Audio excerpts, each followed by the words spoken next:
Mes chers camarades, bien le bonsoir. Bonsoir, bonsoir, bonsoir. Et je suis avec Docteur Bagarre. Et oui, c'est moi. Pierre-Alexandre Chaise. Avec une image pour une fois. Moi ça me fait vraiment plaisir ce soir qu'on soit en live tous les deux, parce que ça fait quand même longtemps qu'on n'a pas fait d'entretien comme ça en physique. Ouais, ça fait du bien. C'est le physique, c'est bien, ça nous manque un peu à tous, je crois, dans tous les domaines. Donc ouais, ça me fait plaisir aussi d'être venu te voir. Ça fait un petit bout de temps qu'on communique et qu'on travaille un peu ensemble, donc c'était l'occasion. Et ben voilà, l'occasion fait le larron. Comme ça, ce soir, on va pouvoir parler tranquille. De bagarre et de livres et d'histoire et de plein de choses, de plein de choses. Voilà. Alors aujourd'hui, Pierre-Alexandre, on va causer ensemble donc d'arts martiaux historiques européens, entre autres, oui. de manuscrits de combats médiévaux aussi, et puis d'histoire aussi, de démarche historique, d'approche historique aussi. Et de tout ce qui s'ensuit, de l'utilisation qu'on peut faire de l'histoire également. Alors déjà, peut-être pour ceux qui te connaissent pas, parce que donc tu es connu sous le pseudo Docteur Bagarre sur Twitter, où tu fais de la vulgarisation autour de ces sujets, et sur Twitch aussi, parce que tu as une chaîne Twitch. Éponyme, Docteur Bagarre, une petite chaîne Twitch sur laquelle on s'amuse bien, avec une communauté de gens extrêmement bienveillants. Et ça c'est bien, soyez bienveillants, c'est très bien d'être bienveillant. Est-ce que tu peux rappeler un petit peu du coup aux gens qui sont avec nous ton background peut-être, voilà, histoire de situer un peu le personnage. Alors je suis multicursus en fait, je suis docteur en histoire. C'est ma formation principale, mon diplôme principal, même si le cursus universitaire était un peu plus complexe. Donc j'ai soutenu en 2016 une thèse en histoire médiévale qui s'appelait « Les arts martiaux en Occident à la fin du Moyen-Âge », enseignement et conservation d'un savoir par l'écrit. Et en gros, je parlais principalement dans cette thèse des manuels d'arts martiaux à la fin du Moyen-Âge et au début de l'époque moderne, et de la manière dont on écrit en fait, dont on conserve et dont on écrit un art martial, ce qui est beaucoup plus compliqué que ce qu'on pourrait imaginer.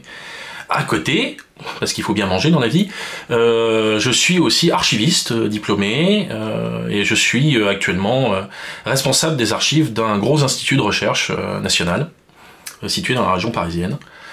Et donc voilà, on reste quand même dans le document historique, dans la gestion du patrimoine et la gestion du document. Et voilà, et c'est mon cursus. À côté, j'ai été très investi dans la communauté des arts martiaux historiques européens. De 2000, ouais, à peu près, ouais, de 2000-2001 jusqu'en 2017, où j'ai pris un peu de recul, pour plein de raisons, professionnelles, personnelles, etc. Il y a des gens qui continuent à m'écouter dans cette communauté, donc j'ai peut-être pas dit des bêtises, mais voilà, j'ai été très impliqué dans le développement des arts martiaux historiques européens, dans les débats qui ont agité cette communauté, et de temps en temps, je continue d'ailleurs à fréquenter cette communauté. Je suis d'ailleurs en stage, je suis instructeur sur un stage à Dijon dans 2 ou 3 semaines. Sur du coutelas, c'est-à-dire du sabre à une main fin 15e siècle. C'est joli Dijon, donc vous pouvez profiter d'un week-end là-bas pour faire des AMHE et visiter la ville. C'est vachement joli. Donc voilà, un résumé succinct de mon cursus et de mon bagage. Et voilà, et donc tout ça m'a propulsé bien malgré moi comme spécialiste de la question des arts martiaux et des manuels, et puis c'est ce dont je parle principalement aujourd'hui, et ce dont on va parler ce soir donc. C'est vrai que moi à la base je ne connaissais pas, et j'avais été contacté par mail comme ça, en disant oui on organise un truc pas très loin de chez toi, est-ce que tu veux venir? Ok, je vais venir. Et puis j'avais découvert ce stage de AMHE avec la pratique que je connaissais pas du tout, et je trouvais ça vraiment intéressant, même si j'ai pu mettre un peu de distance sur certaines pratiques honnêtement, que je trouvais un peu moins, notamment, peut-être qu'on pourra en reparler, mais des choses comme la glima, où je me disais je trouve ça un peu moins scientifique que le reste, mais qui était intéressant aussi, quand même. J'avais kiffé aller à la rencontre de cette pratique. Donc les AMHE, d'ailleurs, est-ce que tu peux nous définir un petit peu ce que c'est, d'ailleurs, justement? Les arts martiaux historiques européens... C'est, pour dire les choses simplement, c'est faire des arts martiaux à partir de vieux bouquins. C'est vraiment résumé en une phrase. La démarche des arts martiaux historiques européens, elle a commencé simplement, en découvrant peut-être pas des manuels, mais des bouquins qui exposaient et expliquaient des techniques d'arts martiaux. Donc des techniques de combat avec armes ou sans armes, ou à cheval, ou... Dieu sait quoi encore ce qui a été inventé, puisqu'il y a vraiment des choses assez cocasses. Et la démarche des AMHE s'est appliquée à reproduire ces techniques en situation, si ça marchait, si ça marchait pas, souvent avec un gros travail finalement d'expérimentation corporelle, parce qu'on tout n'est pas toujours décrit. Une source textuelle du XIVe ou du XVe siècle, ce n'est pas une vidéo, donc ce n'est pas une restitution de la réalité de l'époque. C'est une explication d'un geste, une volonté de transmission d'un geste, mais qui n'a aucune fidélité absolue. Il y a des choses qu'on dit pas. Même s'il y a des images. Il y a quelquefois des images. La majorité des sources médiévales et modernes sont illustrées, surtout médiévales, mais on a quand même des textes qui sont pas du tout illustrés. Et l'illustration est quelquefois un faux ami, parce que c'est fixé, c'est figé en fait une image. Et on sait pas trop toujours à quoi ça correspond. Quelquefois des textes nous disent, nous donnent une explication sur un geste, et puis nous disent tel que c'est montré sur l'image. Alors là, tout va bien, on a un repère, alors tout va bien. L'image est là, et puis elle est là. Et on sait pas pourquoi, on sait pas exactement à quoi elle correspond, elle est là pour une raison, parce qu'on ne dessine pas à la plume avec des couleurs une image sur un manuscrit, qui soit sur papier ou sur parchemin, pour rien. C'est pas un geste gratuit, c'est pas pour la beauté du geste. Mais on sait pas trop pourquoi. Donc on essaye de bricoler. Et souvent, les AMHE, il y a du bricolage. On essaye de trouver des hypothèses qui répondent à des questionnements qu'on a sur un texte, sur une image, sur une pratique. Ce qui est important à comprendre dans les AMHE, c'est que l'objectif est vraiment de restituer une technique, en fait. C'est vraiment, l'objectif est de restituer une technique en situation d'opposition à un contre un, ou généralement à un contre un. Et une technique historique, c'est-à-dire le but n'est pas forcément d'être un super guerrier avec une épée. Évidemment, l'objectif est quand même d'effectuer un geste efficient, mais l'objectif n'est pas d'être le meilleur tout le temps, sans arrêt, etc. Après, il y a des compétitions d'AMHE où là, évidemment, il y a des classements, il y a des... là, oui, évidemment, le but est de gagner. Mais c'est une autre forme d'approche de la discipline. À la base, les AMHE étaient vraiment une discipline où on cherchait à restituer des techniques ou des hypothèses techniques en se basant sur des sources historiques, tout simplement. Faire des arts martiaux avec des vieux bouquins. En fait. Ouais, et pour ceux qui n'ont pas l'image, ou qui n'ont pas pu voir le reportage que j'avais pu faire sur la chaîne YouTube, c'est vraiment ça. C'est-à-dire que on a des gars qui sont souvent en jogging avec une épée, un troisième qui est à côté avec un bouquin et qui lui dit ouais, plutôt comme ça la jambe, non, on va pas, non, alors attends, peut-être que tu peux tester ça. Voilà, il y a vraiment de l'étude de bouquins et en même temps de la pratique physique. Voilà, on part d'une source, en fait, on part d'une source écrite la plupart du temps, et on essaye d'exploiter cette source écrite pour restituer avec notre corps d'homme moderne ce que ça peut signifier, ce que ça peut donner comme résultat. Alors, mais évidemment, quelquefois, la source, elle est mal transcrite, ou il y a eu des erreurs de copie. Puisqu'au Moyen-Âge, avant l'imprimerie, pour transmettre un savoir, on copie, en fait, avec un modèle, on copie à la main un texte, et quelquefois, on se retrouve à copier une copie, ou à copier une copie de copie, et dès qu'on fait une erreur, l'erreur se transmet dans toute la ligne derrière. Et tout le monde fait des erreurs. Quand vous écrivez quelque chose, que ce soit au collège, au lycée ou après, quelquefois vous répétez un mot, quelquefois vous sautez une phrase, ou alors vous avez une expression qui se retrouve à un autre paragraphe, et votre cerveau, il fait le saut tout seul, et vous vous en rendez pas compte. Ce qu'on appelle un saut du même au même en copie. Et n'importe quel copiste, même des professionnels, laisse échapper des erreurs. Donc imaginez quelquefois, quand on essaye de restituer une technique, où il y a possiblement des erreurs de transcription, possiblement des erreurs de copie à l'origine. Enfin, c'est compliqué. C'est compliqué. C'est pour ça que j'ai toujours attribué beaucoup d'importance au fait, dans les AMHE, de restituer une technique historique telle qu'elle. Puis si elle n'est pas super efficace, tant pis. Si elle colle à la source historique, c'est l'objectif. Il y a d'autres approches qui recherchent plus d'efficience, plus de radicalité. C'est des approches plus modernes, qu'on peut critiquer ou qu'on peut apprécier. J'aurais quand même une vraie retenue par rapport à l'autodéfense et par rapport à l'utilisation des AMHE comme autodéfense, mais ça c'est un autre débat. Mais on l'a vu par exemple on a fait un reportage avec Guillaume Reich sur les Gaulois, où lui pour le coup il avait interprété le matériel, où il s'était dit là ça c'était pas assez efficace, peut-être qu'il faisait autrement, et il a trouvé quelque chose, des pistes via l'archéologie qui pourraient expliquer de nouvelles techniques qu'on avait pas vues jusque-là. Bien sûr, il y a des gens qui font ça dans les AMHE. Il y a notamment des gens d'ACTA, donc l'association de Brice Lopez qui fait de la gladiature, donc du combat de gladiateurs et des sports olympiques aussi sport olympique antique, je précise. Et ils se battent d'ailleurs dans l'épisode des Gaulois. Exactement, c'était une partie de l'équipe qui était là-bas. Brice Lopez, il a commencé pareil en étudiant et ces gars, ils ont commencé en étudiant les panoplies, ce qu'on appelle des panoplies ou des armaturas de gladiateurs. Tester in situ en fait avec des armaturas, donc avec l'équipement des gladiateurs, avec des descriptions très succinctes de combats de gladiateurs, des représentations épigraphiques, des représentations de bas-reliefs. Puis ils ont expérimenté, et ils ont proposé des hypothèses qui ont fait bouger des choses et qui ont fait bouger des lignes. Là, on est sur une autre forme de restitution, mais on voit bien, et vous le voyez tous, qu'on part de la source, c'est-à-dire soit le matériel, soit les représentations, pour proposer des interprétations. L'interprétation en elle-même, elle n'est pas historique, elle n'est pas validante. C'est la source qui est validante, c'est la comparaison avec la source qui est validante. Il y a une autre personne qui fait ça très bien, c'est Gilles Martinez, qui est à Montpellier, qui lui travaille sur le combat féodal, donc le combat juste avant la période des manuels d'arts martiaux, donc 13e siècle à peu près, et qui fait un boulot incroyable sur le combat féodal, sur le combat piéton avec des grands boucliers en amande et la lance, ou le grand bouclier en amande et l'épée. Si vous êtes curieux, n'hésitez pas à regarder ce qu'il fait, d'ailleurs. Gilles Martinez, comme ça s'écrit. Alors, quand on pense reconstitution de combat, la question est volontairement provocante. Où est-ce qu'on place les gens qui font du béour, justement? Alors le béour, pour ceux qui ne connaissent pas, vous irez aussi sur YouTube, on a fait un reportage là-dessus, des types dans des armures médiévales qui du coup vont s'affronter. Ça peut être du duel, du 3 contre 3, du 5 contre 5, du 21 contre 21, il y a plein de catégories, et voilà, et ça se tape dessus à coups de hache et d'épée ou de masse, et je sais qu'il y a une partie de la communauté béour qui dit on ressent vraiment comme on pouvait se battre à l'époque, voilà. Et qu'est-ce que tu en dis? Parce que je sais qu'il peut y avoir des oppositions entre les communautés béour et AMHE, justement. C'est compliqué. La question du béour est une question qui est compliquée, en fait, contrairement à ce qu'on pourrait imaginer. C'est pas quelque chose qui s'évacue d'un revers de main. C'est sûr. Ça fait 2-3 ans que j'ai pas acheté un coup d'œil. C'est-à-dire, je me suis pas plongé dans les textes réglementaires du béour, etc.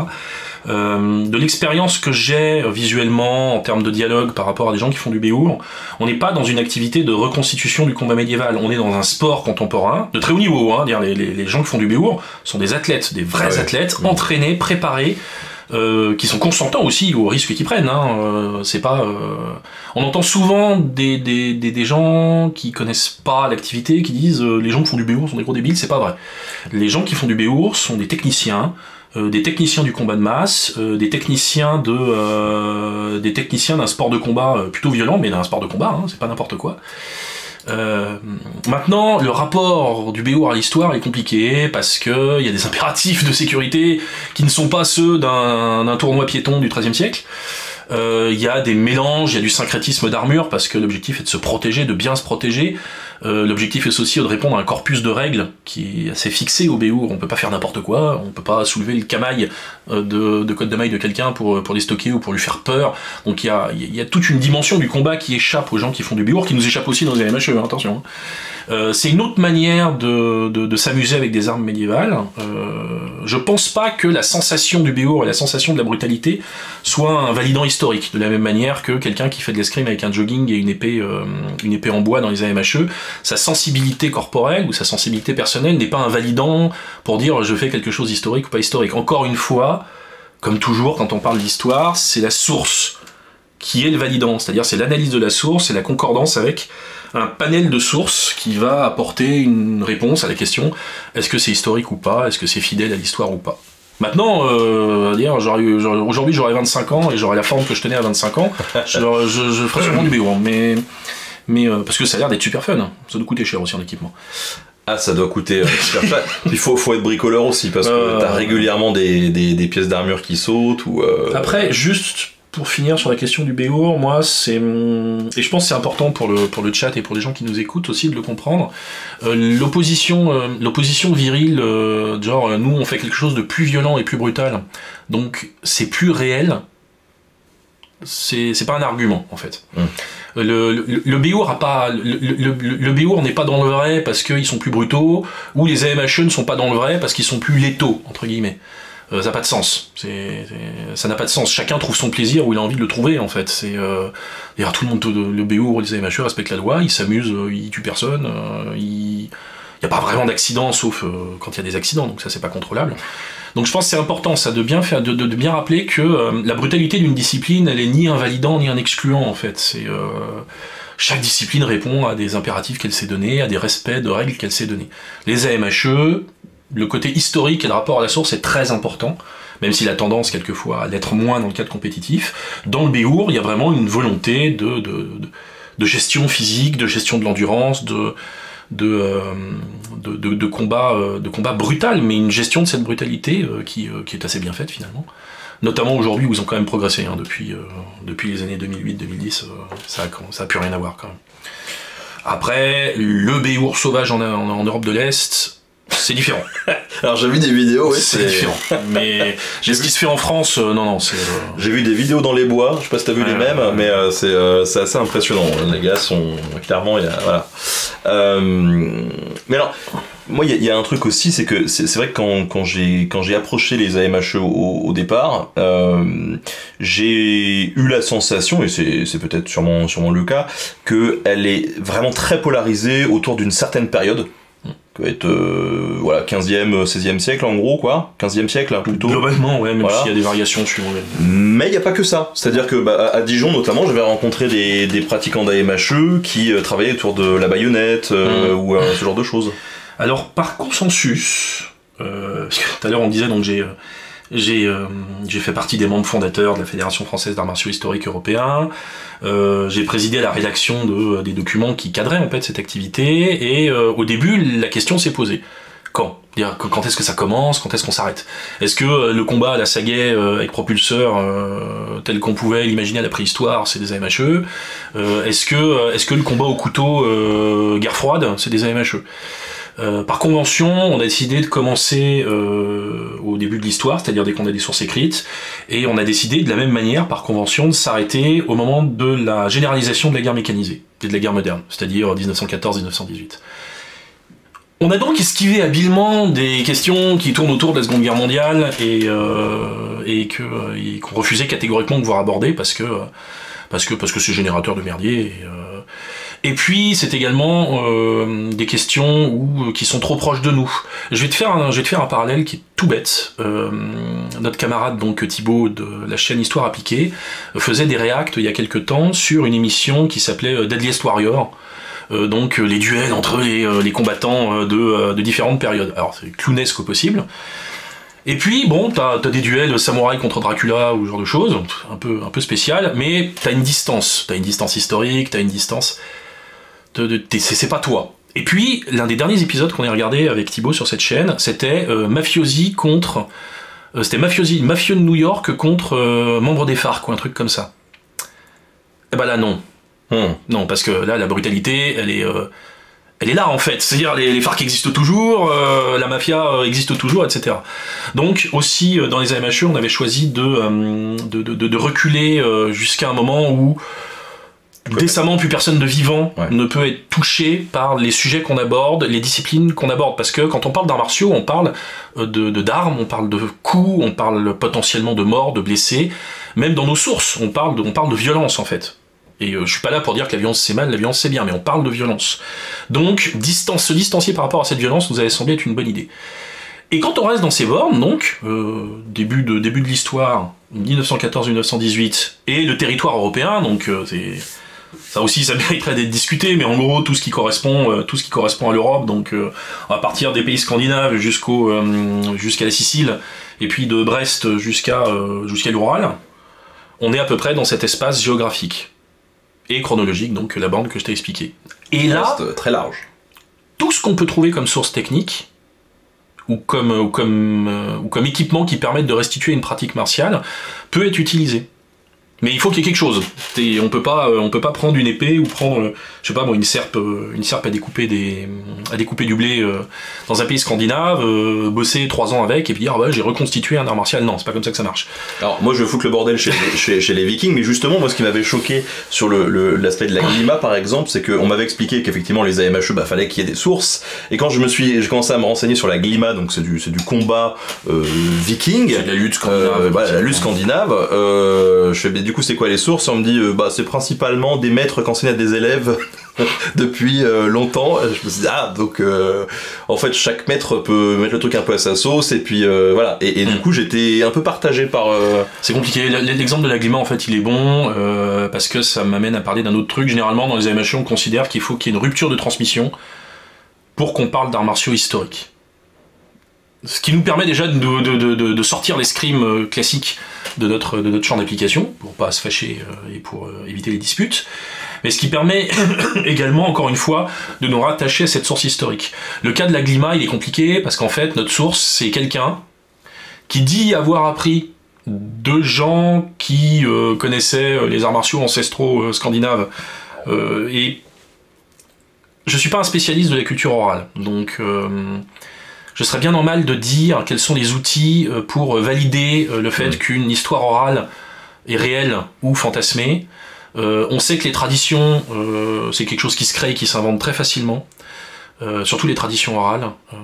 Donc je suis, voilà, c'est extrêmement méfiant. Mais par contre, le combat scandinave, on peut le reconstituer encore une fois en ayant un corpus matériel, donc des armes, des boucliers.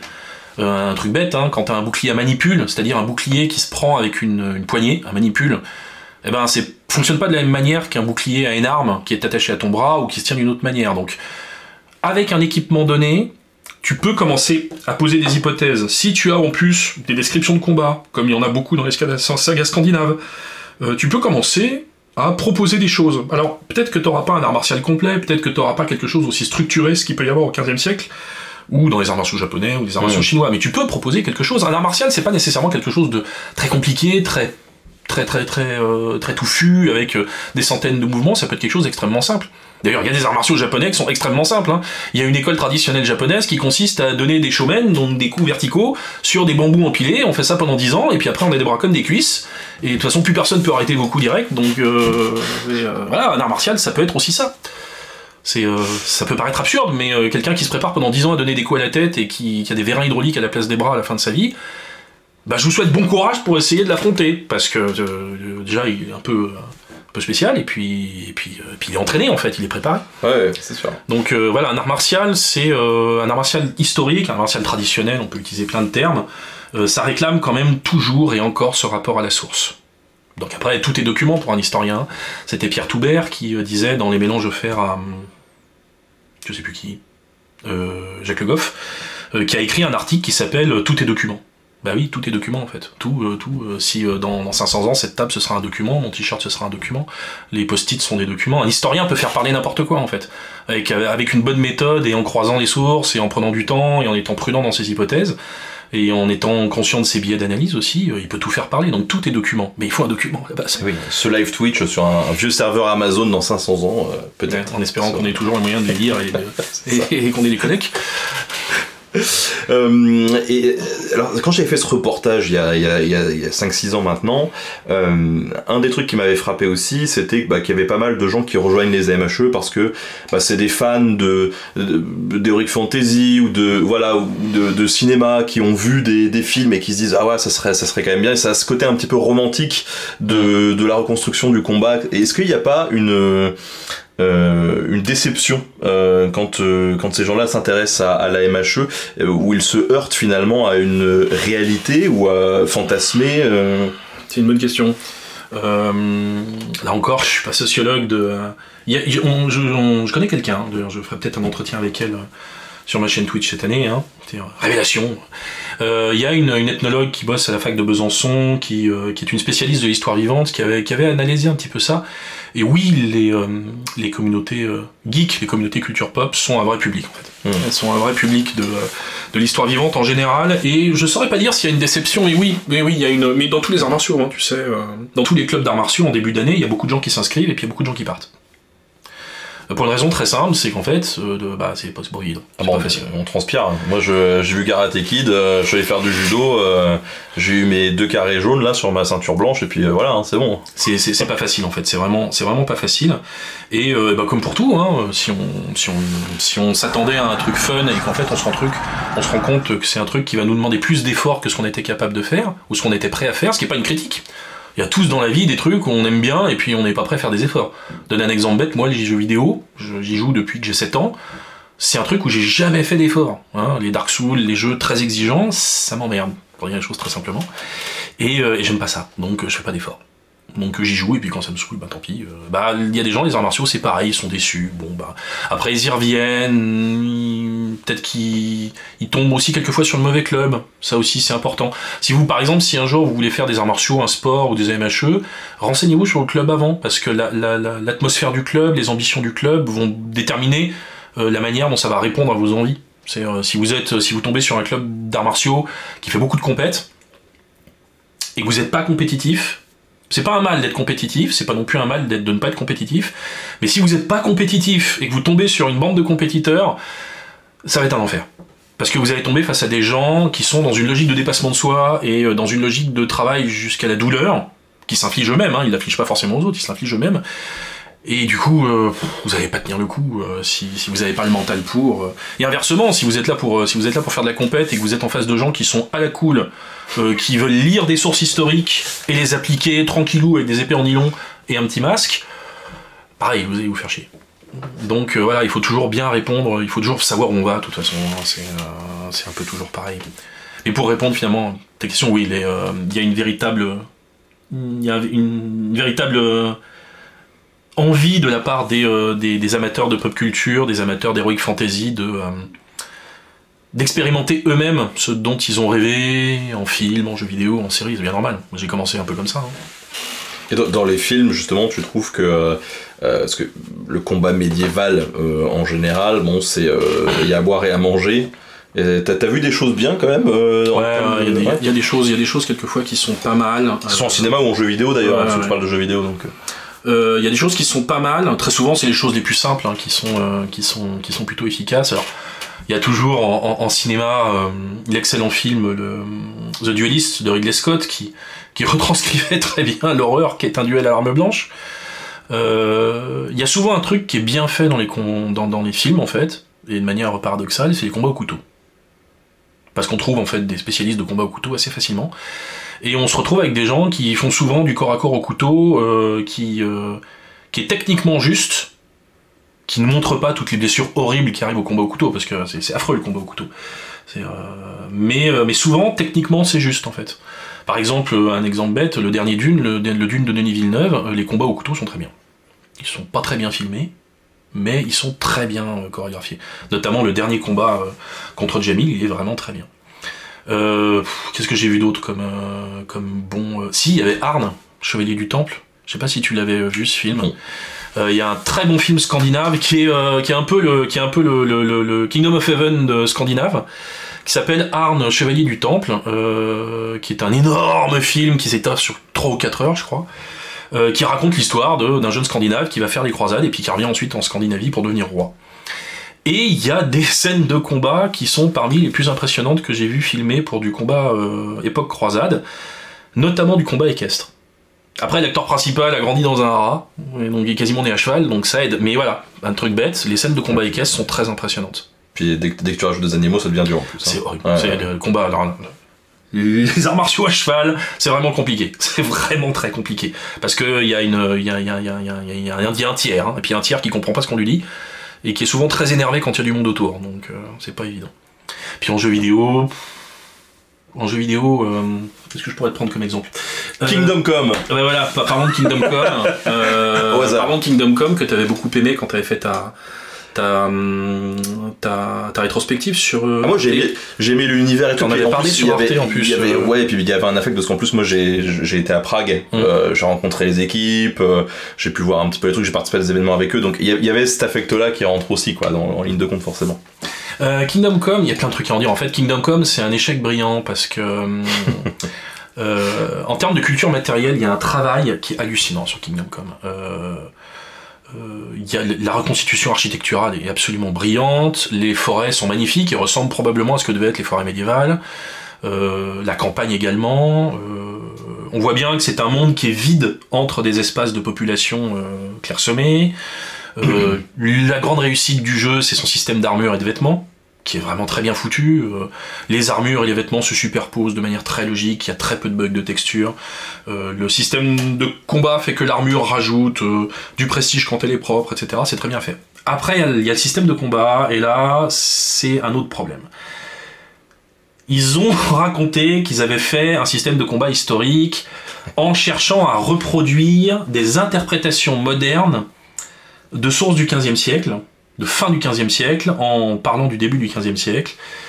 Et ils ont cherché à faire un seul système sur des pratiques protéiformes, et c'est très compliqué. En fait, ils ont copié des gestes, et cet argument du geste copié servait de caution historique, ce qui est dommage. Parce que, ce que je disais, l'armure, ils sont pas contentés de copier des armures, ils ont inventé et essayé de restituer un système de gameplay avec l'armure. Elle diminue ou elle accentue la discrétion, elle accentue ou elle diminue ton sex appeal vis-à-vis des femmes, ou ta prestance vis-à-vis des gens à qui tu parles, etc., etc. Donc c'était pas de la copie. Pour les gestes, c'était juste de la copie en fait. C'était un jeu avec un QTE, dès qu'on voyait apparaître le bouclier vert, on cliquait, bon ça paraît. Quand on a compris qu'il faut prendre la même garde que l'adversaire et cliquer sur un bouton, quand le bouclier vert apparaît, on part et on fait une riposte. Voilà, c'est pas formidable. À l'inverse, le tout petit studio Kobold qui fait Hellish Quart, qui est un versus fighting à l'arme blanche, c'est probablement le meilleur jeu de baston à l'épée que j'ai jamais vu de ma vie. Et c'est une version alpha ou une pré-alpha. Il est assez incroyable parce que la maigre équipe de développeurs, je crois qu'ils sont 1,5, arrive à faire des trucs... en fait, ils ont compris comment marche l'escrime, et surtout, ils ont compris ce qui est fun dans l'escrime. Et ce qui est fun dans l'escrime, c'est le timing. C'est tout, en fait. C'est pas les grands gestes, c'est le timing qui est important dans l'escrime. C'est le timing et la distance. Et ils ont fait un jeu de timing et de distance. Et ça marche. Enfin, en tout cas, moi, j'adore. Si tu l'as jamais essayé, d'ailleurs, je te le conseille. Bah non, il est dispo où sur Steam, et puis globalement un peu partout. Et vraiment, ouais, Hellish Quart, si vous avez l'occasion, je leur fais toujours de la pub sur ma chaîne Twitch, mais il faut pas hésiter si on aime bien les combats à l'arme blanche. Et puis il y a régulièrement de la mise à jour. Là, par exemple, dernièrement, ils ont rajouté une gestion du contact entre les lames. Ce qui fait que maintenant, quand les lames se collent ou jouent l'une contre l'autre, elles vont obliquer différemment, et puis ça va te permettre de mieux te défendre par rapport aux estocs, ou de gérer ton avancée plus intelligemment. Et on revient au jeu de timing et de distance qu'ils cherchent à mettre en place. Si tu connais, si les gens du chat connaissent, en fait ils ont voulu faire un héritier spirituel à Bushido Blade, qui était sorti sur PS1 il y a longtemps. Donc voilà, deux exemples d'approches différentes, entre de la copie vraiment, où on cherche à copier visuellement le Moyen-Âge. Alors ça marche très bien pour la culture matérielle, moins pour la culture technique, très très mal pour pour l'histoire culturelle en général. Parce qu'on pourrait en parler, beaucoup par exemple de la représentation des migrants dans Hellish Quart, puisque c'est une histoire de migrants en fait, c'est une histoire de réfugiés. C'est l'histoire d'une ville qui se fait raser par des Coumans, et donc il y a une colonne de réfugiés qui arrive dans une ville voisine. Et ben c'est jamais traité, jamais. C'est juste les réfugiés, ils font rien, ils sont dans la rue. Ça mérite. Il y a qu'un seul réfugié qui réussit, c'est le héros, parce qu'il arrive à s'insérer. Tu parles de Kingdom Come. De Kingdom Come, pardon. De Kingdom Come. Ouais. Donc, encore une fois, c'est le rapport, c'est comme dans les AMHE, c'est comme pour tout en histoire en fait. C'est quel rapport on entretient avec ses sources, et qu'est-ce qu'on veut en faire. C'est quel objectif on se fixe. Alors, justement, les sources, on va y revenir. Parce que, donc, depuis tout à l'heure, on parle des AMHE et du fait qu'on se repose sur des sources. Mais du coup, t'es fatalement limité par ce que l'on trouve. Ah bah, on est toujours limité, hein. Quand on est historien, on n'est pas un canal vers le passé en fait. On n'est pas un portail temporel où les gens regardent le passé à travers nous. Non, on écrit une histoire avec les sources qui sont disponibles. Et ça faut le rappeler, parce que je pense que dans la vision du grand public, beaucoup de gens ne le comprennent pas. Oui, c'est l'histoire qu'un historien écrit, c'est une histoire de son temps à lui.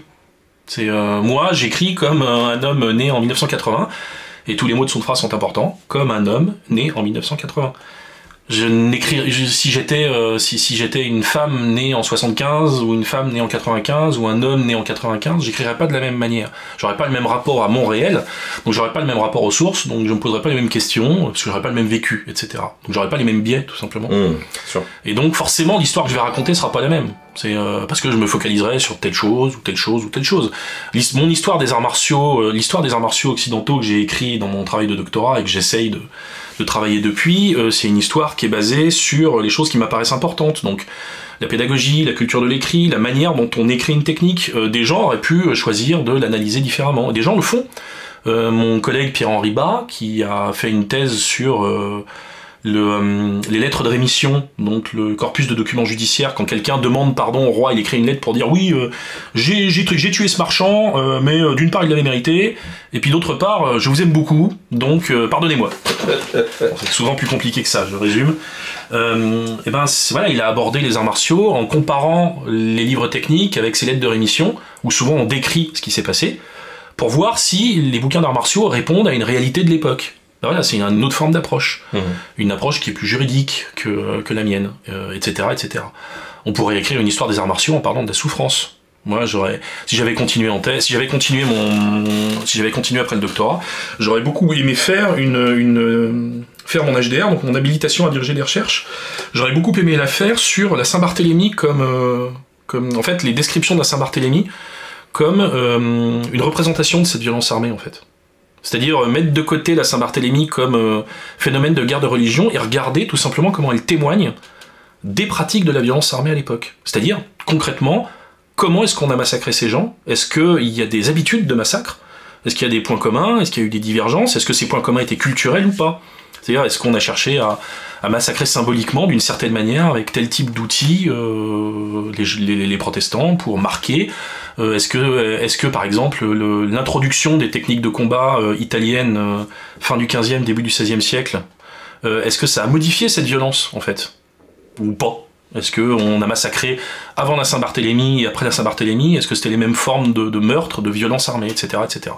Donc on a tous des manières différentes d'analyser ce genre de choses. C'est ça qui est très important. Il faut toujours multiplier vos sources, en fait. Il faut toujours multiplier ce que vous lisez. Ça paraît bête, mais si vous voulez avoir un bon écho de la situation d'un pays, eh ben vous lisez un journal de gauche et un journal de droite, et puis vous regardez comment ça diffère et vous analysez. Et ben pour l'histoire c'est pareil. Vous essayez d'analyser une chose et puis vous analysez avec un autre biais. Vous regardez s'il y a des choses qui concordent, qui concordent pas. Est-ce que vous êtes trompé sur telle chose, sur telle autre chose. Puis de là vous arriverez peut-être à faire surgir un petit peu de vérité. Un petit peu. On est tous conscients en tant qu'historiens que 90% de ce qu'on raconte, soit nous-mêmes on le remettra sur le métier, soit quelqu'un d'autre va le faire. On n'a pas l'ambition d'écrire enfin en tout cas les vrais historiens n'ont pas l'ambition d'écrire des choses figées dans le marbre. Ouais. Et, moi je suis pas sénateur romain. Et justement, alors toi, le corpus de texte sur lequel tu as travaillé, c'était lequel? Alors moi j'ai travaillé... si Pierre-Henri est là, il doit rigoler. Surtout. Alors, bien. Comment parler de tout? J'ai travaillé sur tout le corpus manuscrit, c'est-à-dire le corpus écrit à la main, de la fin du XIVe siècle jusqu'à la fin du XVIe siècle. C'est-à-dire quand ce corpus manuscrit commence à être réellement remplacé dans la pratique de l'écriture par l'imprimé. Parce qu'au XVIe siècle, on a une période bâtarde où en fait on continue à produire des ouvrages qui ressemblent beaucoup à des ouvrages médiévaux, mais on les imprime. Ah donc toi t'aimais la source relou quoi.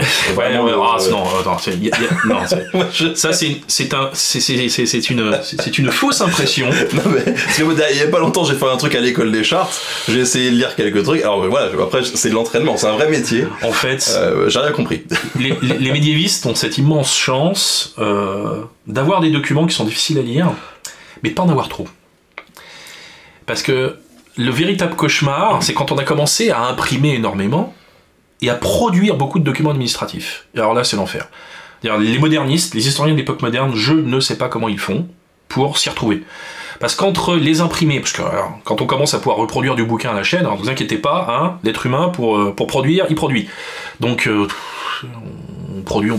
Alors dès qu'on a du papier aussi, on commence à créer une administration qui elle-même a une administration pour gérer l'administration. Donc tout ça, ça crée de l'écrit. Et non, au Moyen-Âge, on a de la chance. Les documents sont quelquefois difficiles à lire parce que c'est pas toujours nos écritures, c'est pas nos modes d'écriture, c'est pas nos manières d'avoir un rapport à l'écriture, mais ça reste des volumes, des quantités de documents qui sont gérables. Par exemple, moi, j'ai analysé, on peut dire une petite centaine de manuscrits, et une trentaine d'imprimés à peu près qui traitaient beaucoup de savoirs qu'on trouvait déjà avant en manuscrit. La véritable difficulté, c'est qu'il y avait 5 langues. Donc il y avait des bouquins en latin, il y avait des livres en allemand, beaucoup d'allemand.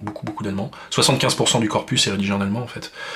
De l'italien, alors plus du l'italien, du Veneto, c'est-à-dire du dialecte du nord de l'Italie, de l'anglais médiéval, qui est un cauchemar affreux.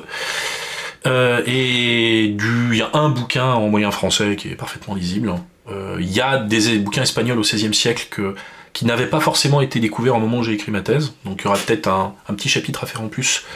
Voilà, un exemple bête, j'ai pas traité du corpus hispanique dans ma thèse. Alors que j'aurais pu le faire si j'avais eu 2-3 ans de plus ou si je les avais connus à l'époque. Et c'est pas grave. Voilà, j'en ai pris conscience depuis, je les ai intégrés à mon catalogue, j'ai réfléchi un peu dessus, et puis voilà. Donc il a fallu que tu maîtrises quand même tous ces langages, quoi. Ouais. Je les ai appris. Enfin, j'ai appris à les lire, hein, attention. Hein. J'ai appris à les lire, j'ai pas appris à les parler. Et après, l'avantage, c'est que c'est des documents techniques. Donc en fait, c'est comme quand tu lis ça paraît bête, mais c'est comme quand tu lis une notice ou que tu lis une recette de cuisine. Je prends souvent la comparaison. Les mêmes mots reviennent, les mêmes expressions reviennent. Dans une recette de cuisine, le corpus de mots techniques, il est assez limité. Faire cuire, limité. Ça veut dire pas qu'il y en a beaucoup, mais c'est souvent des choses qui reviennent. Ouais. Faire cuire, découper, faire rissoler, etc. Donc si tu arrives à saisir à peu près la conjugaison et que tu as une liste de vocabulaire que tu maîtrises au bout de quelques lectures, tu t'en sors. Je dis pas que tu feras une traduction parfaitement, mais tu comprends ce qui est dit. Et à partir de là, tu peux commencer à travailler. Et puis il y a les images. Les images, c'est rigolo. Ah oui, c'est ça, les images. Les images, c'est assez rigolo. Et alors pourquoi, tiens, question, on a un corpus allemand qui est plus développé que le français? Bonne question. On sait pas. Littéralement, on sait pas.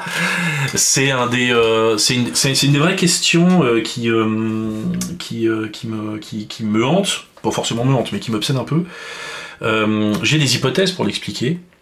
On a tous des hypothèses pour l'expliquer. La réponse la plus probable, c'est qu'en fait, il y a une culture de l'écrit technique dans les territoires allemands qui n'existe pas en France. Ça veut pas dire qu'on n'a pas de technique en France, mais ça veut dire qu'on n'a pas ce réflexe de tout mettre par écrit quand on parle de technique. En Allemagne, ils ont vraiment écrit sur tout en technique. Hein. Ils ont écrit sur l'astrologie, ils ont écrit sur la cuisine, ils ont écrit sur les arts mécaniques, a pu pouvoir en faire. Ils sont connus pour ça, pour écrire sur les techniques, être des techniciens en fait, et être des ingénieurs. Les Allemands sont des ingénieurs à cette époque-là. Ils sont vus comme des ingénieurs, c'est-à-dire des gens qui trouvent des solutions aux problèmes de la vie. Donc comment prendre une forteresse, alors que nous on en pose. Comment construire une charrette, voilà, des problèmes très concrets. Des ingénieurs trouvent des solutions mécaniques pour les résoudre. Donc il y a une véritable culture de l'ingénieur en Italie et en Allemagne. Enfin en Allemagne. L'Allemagne n'existe pas, mais en terre allemande, qu'il n'y a pas forcément en France à ce moment-là. On s'est bien rattrapé après, après les guerres d'Italie et on a acquis cette culture de l'ingénieur, parce que notamment on a volé des ingénieurs, faut pas l'oublier. Mais voilà, c'est une des explications possibles. Il y a probablement aussi les désastres de l'histoire qui font qu'on perd des choses. Une étude statistique, il y avait un bouquin qui s'appelait pour une codicologie quantitative, c'est-à-dire pour une étude quantitative des manuscrits. Donc compter le nombre de mots, compter le nombre de pages, compter combien d'auteurs il y a ou combien d'exemplaires il y a, et puis de toute cette data, de toutes ces données qu'on arrive à chiffrer en fait, qui sont factuelles, essayer d'en tirer une analyse historique. Et par exemple, en faisant ce genre d'analyse, on se rend compte que sur 100 ans, avec les inventaires des bibliothèques de la Sorbonne, de l'université de la Sorbonne qu'on a, sur 100 ans, les bibliothèques de la Sorbonne perdent 90 à 95% de leur contenu. Tout simplement parce que les bouquins vivent, ils meurent, ils se dépérissent, et puis on n'a pas le même rapport au patrimoine à l'époque qu'on a aujourd'hui. Ça aussi, on a tendance à l'oublier. On n'a pas d'institution du patrimoine, on n'a pas cette frénésie de la conservation qu'on peut avoir nous, parce qu'on n'a pas d'institution publique du patrimoine à l'époque. Et tu peux te rendre compte, du coup, est-ce qu'il y a des bouquins qui s'appuient sur d'autres ouvrages, justement, et où là, tu peux peut-être toucher du doigt ce qu'il n'y a plus, en fait. Oui. C'est une question qu'on pose à mon collègue Frank Sinato, qui a beaucoup travaillé sur le premier manuscrit connu d'arts martiaux en Europe occidentale, qui est un manuscrit d'épée et de petits boucliers à manipule qu'on tient à une main, et une autre, c'est une épée qu'on tient comme ça. Donc vous avez votre petit bouclier dans la main gauche, que vous pouvez tourner, obliquer à droite ou à gauche, qui est grand comme ça, qui est pas plus grand que ça, qui couvre votre poing en fait. Pour ceux qui couvrent votre poing, parce que il y a des gens qui vont nous écouter en podcast. Donc vous avez un bouclier, en fait, vous tenez votre bouclier par une poignée, un peu comme un couvercle de poubelle. Et ça fait à peu près la même taille qu'un petit couvercle de poubelle. Vous le tenez devant vous, bras tendu, et vous avez une épée dans l'autre main. Voilà. Donc ça, c'est le premier style d'escrime dont on a une trace technique en Europe occidentale. Vraiment, technique. Avant, on sait qu'on fait de l'escrime, mais on n'a pas de source technique à proprement parler. Eh bien, ce premier bouquin cite un titre d'ouvrage dont le nom m'échappe actuellement, et on ne sait pas ce que c'est. Donc, c'est sûrement pas le premier bouquin. Il s'appuie sur autre chose et il dit lui-même qu'il est, en fait, quand il expose dans les premiers paragraphes de ce manuscrit, l'auteur ou les auteurs exposent ce qu'ils disent, et ils disent il y a une escrime qui est pratiquée par les generales, donc les combattants généraux, le tout venant. Il y a une escrime qui est pratiquée par les ecclésiastiques. Et ben ce livre est à mi-chemin, c'est-à-dire ce livre est la synthèse des deux. Donc ça veut dire qu'il y a un savoir, et il y a des savoirs parallèles qui évoluent en termes d'escrime et en termes d'arts martiaux, et qu'il y a déjà, à ce moment-là, des gens qui s'appliquent à en faire la synthèse écrite. Donc oui, il y a des choses avant qui existent. On a, pour prendre un autre exemple, une figure mythique ou semi-mythique des arts martiaux en terre allemande, qui se fait appeler Johannes Lichtenauer. On ne sait pas s'il a existé, probablement pas, mais ce nom revient encore et encore, à partir du XIVe siècle, dans une grande partie du corpus rédigé en allemand. Et il sert d'autorité, dire tel que le disait Johannes Lichtenauer. Et mais quand je dis longtemps, c'est jusqu'à la fin du XVIe siècle. Ah ouais, donc voire même au début du XVIIe siècle. Donc c'est comme si moi, en 2010, je m'appuyais sur la parole d'un maître d'armes du XVIIe ou du XVIIIe siècle. Voilà, c'est le même genre d'ampleur en fait, c'est pas rien. C'est des traditions qui sont quand même solides et et des figures d'autorité. Et des textes donc qu'on retrouve, des textes et des vocabulaires qu'on retrouve, des énoncés, c'est-à-dire des termes techniques qui sont employés dans le même ordre. Et qui sont expliqués dans le même ordre sur 50, 100, 150, 200 ans. Donc clairement des traditions qui se transmettent. Et donc ces types de manuscrits-là, justement, est-ce qu'on sait qui les écrivait vraiment? Est-ce que c'était des combattants? Est-ce que c'était des littéraires qui pouvaient accompagner les combattants? Est-ce que c'était des gens qui étaient à côté, qui pouvaient tenter de retranscrire une pratique? On a peu de noms d'auteurs. On n'arrive pas toujours à identifier des noms d'auteurs. C'est très compliqué de savoir qui a écrit le premier exemplaire d'un texte. Il faut différencier, je vais revenir un peu en arrière, il faut différencier le manuscrit et le texte qu'il contient. C'est-à-dire on peut avoir le même texte dans plusieurs manuscrits. Déjà, il faut bien le comprendre. On ne sait pas toujours qui a écrit le premier exemplaire d'un texte. Ça, c'est très compliqué à savoir. Qui a écrit, qui est l'autographe en fait, quel est l'autographe d'un texte. L'autographe, c'est-à-dire l'auteur, le premier auteur qui a écrit le texte. Maintenant, quand on arrive à retracer l'historique de ces bouquins, quand on arrive à identifier quelques auteurs, on a quand même plusieurs profils qui se dégagent. Dans la sphère allemande, dans la sphère germanique en général, ce sont des gens qui connaissent le métier des armes, mais ils s'adressent principalement à un public de la bourgeoisie urbaine, c'est-à-dire des gens qui vivent en ville, qui ont de l'argent, qui ont souvent des responsabilités au sein de l'administration de la ville, un statut, et qui pratiquent une certaine forme de violence. Au XVe siècle, beaucoup en mimétisme avec la violence aristocratique en fait, puisqu'en fait ils récupèrent, ils font du mimétisme par rapport aux élites aristocratiques. Dans le monde italien, ce sont souvent des combattants qui sont très très proches du milieu des condottières, donc des capitaines mercenaires. Ils ne sont pas eux-mêmes, mais ils sont proches de ce milieu-là. Donc très souvent, ils ont des contrats soit auprès des villes en tant qu'administrateur militaire, soit auprès des condottières pour être formateur pour un duel, etc. La vie de ces maîtres d'armes elle est très compliquée. Hein. Il faut pas s'imaginer qu'un maître d'armes c'est quelqu'un qui a pignon sur rue. C'est rare. On parlait de la France, paradoxalement. On ne sait pas du tout ce qui se pratiquait comme arts martiaux en France à l'époque. Mais grâce aux archives fiscales, quelquefois, on a une bonne photographie de la pratique. C'est paradoxal. Et notamment le livre de la taille de Philippe le Bel, donc le registre du paiement de la taille, de l'impôt de la taille, de Philippe le Bel à Paris, comme il liste les professions, on voit apparaître les maîtres escrimeurs qui sont installés dans la ville. Et on sait qu'à Paris, sous Philippe le Bel, il y en a entre 7 et 9. Ce qui est pas mal quand même pour une ville de quelques centaines de milliers d'habitants. C'est pas non plus, il n'y a pas autant que de boulangers, mais ça c'est Paris, c'est normal. Mais par contre, voilà, il y a un petit métier. Par contre, dans les terres allemandes, les maîtres d'armes, c'est des traînes savates. C'est des gens qui n'ont même pas de statut en fait légal réellement. On les appelle en moyen ou allemand, on rencontre le terme de Rechtlos, c'est-à-dire ce sont des gens qui n'ont pas de droit. C'est-à-dire qu'ils seront jugés selon le droit qui traîne. Ils n'ont pas de droit à eux. Ils sont considérés, ils sont un peu traités comme les bâtards. C'est-à-dire ils ont pas vraiment d'ascendance. Et on sait pas ce qui justifie cette différence de traitement. Tout simplement parce que le métier des armes c'est pas très reluisant en fait. C'est pas formidable d'apprendre aux gens à taper sur les autres. Donc ils sont quelquefois, on soupçonne qu'ils sont quelquefois proches du milieu du spectacle, du milieu des battleurs, du milieu de la représentation. Ce qui crée quelquefois des conflits parce qu'il y en a qui disent oui mais vous êtes juste des maîtres à danser ou des maîtres danseurs, vous faites pas vraiment des arts martiaux vraiment efficaces, alors que moi, qui suis bien plus sérieux que vous, je fais des vrais arts martiaux qui tuent, et s'il vous plaît, monseigneur, engagez-moi. Voilà, c'est très souvent l'argumentaire qui ressort.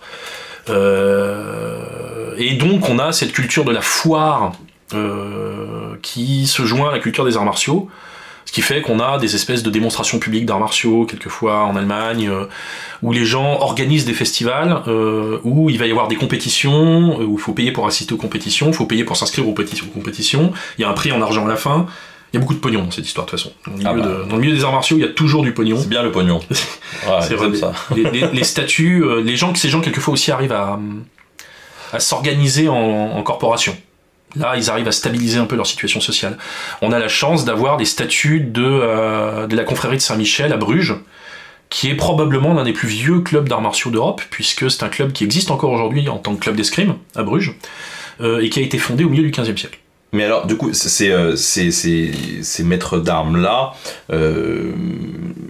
ils dispensaient plutôt des cours individuels. Oui, on est dans une relation, on n'est pas sur du cours collectif, on est souvent dans une relation de payant en fait. C'est-à-dire quelqu'un va payer un maître pour lui enseigner quelque chose. Les tarifs sont fixés par des corporations ou par des villes, et puis tu payes, tu reçois ta leçon, et puis... Mais alors, du coup la question qui découle de tout ça, c'est pourquoi est-ce que ces livres sont écrits ?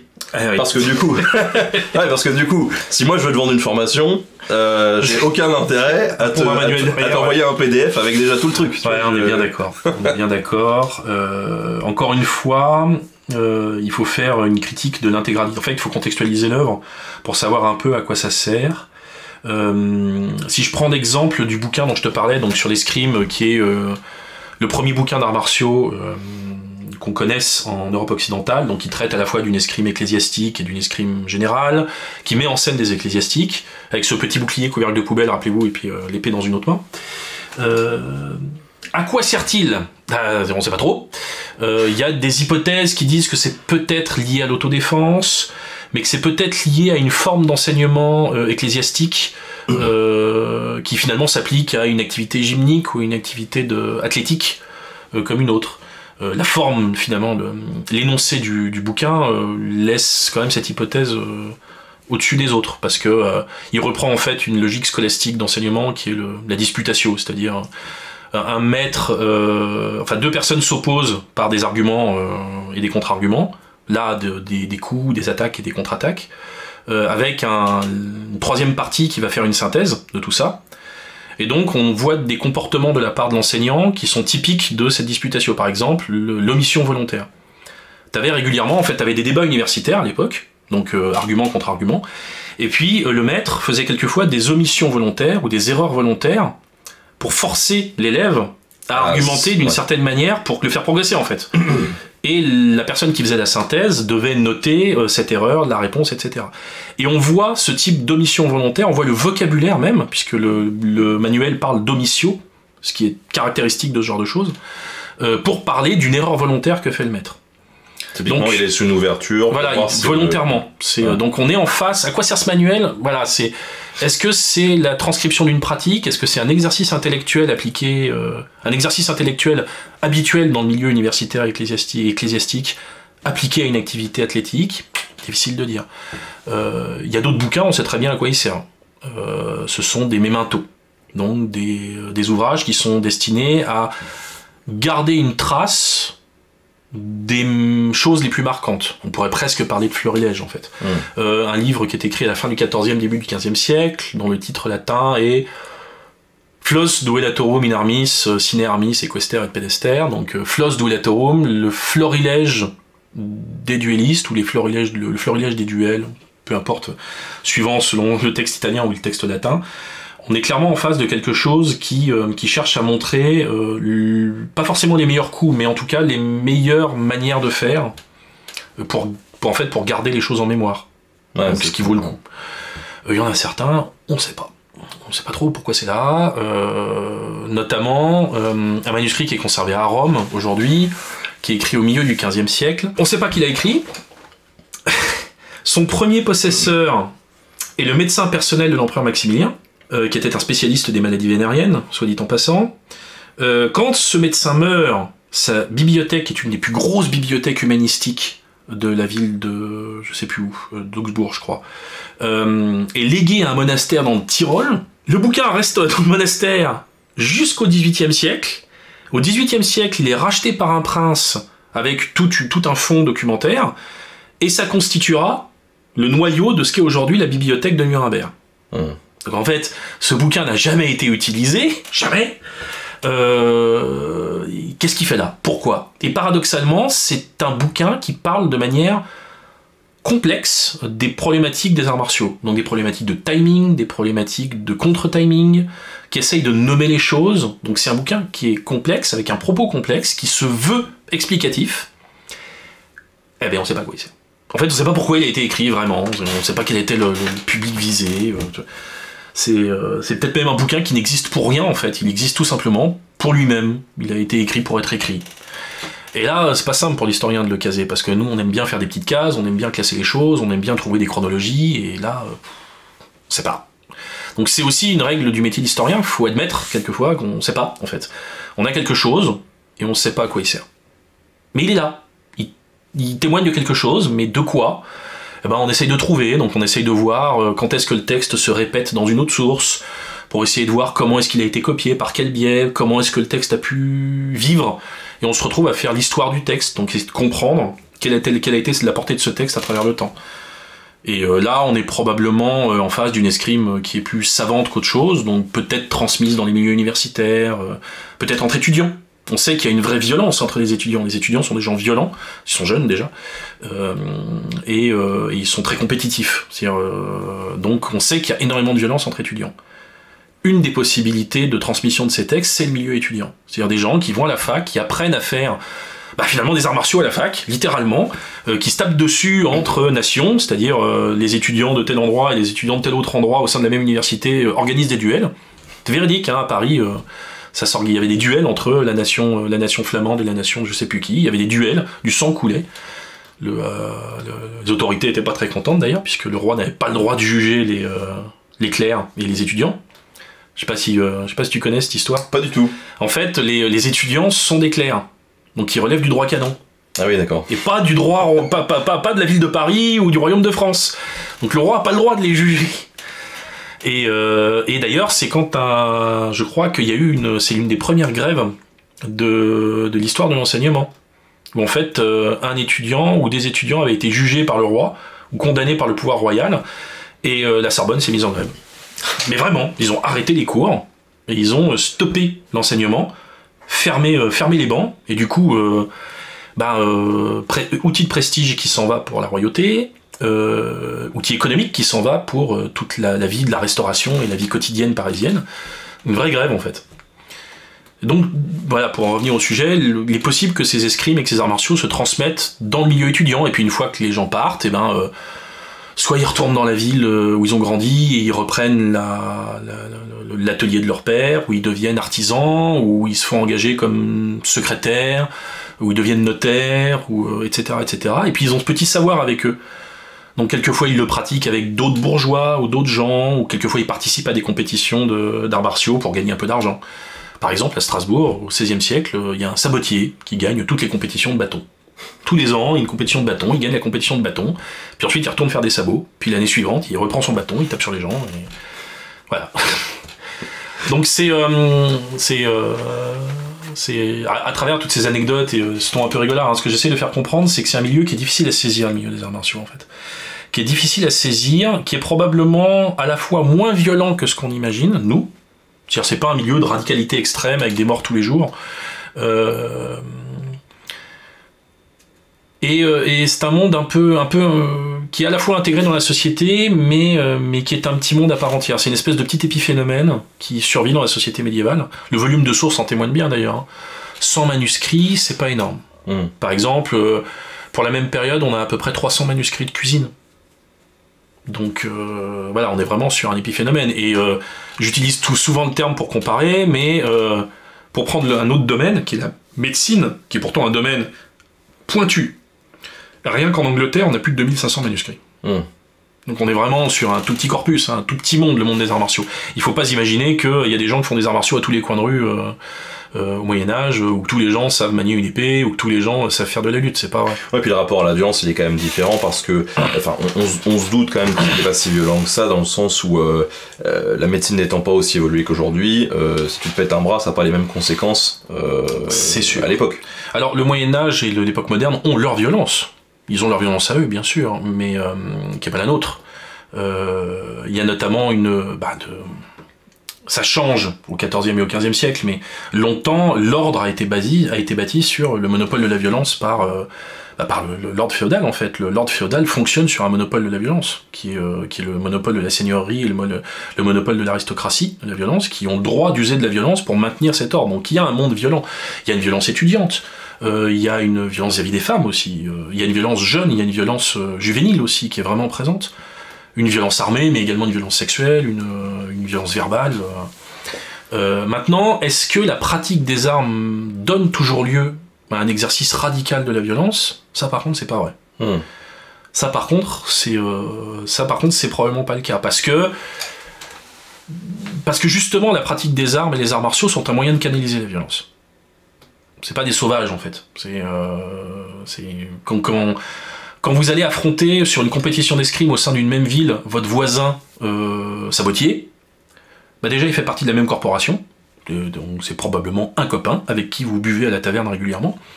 Deuxièmement, c'est probablement quelqu'un à qui vous allez travailler régulièrement.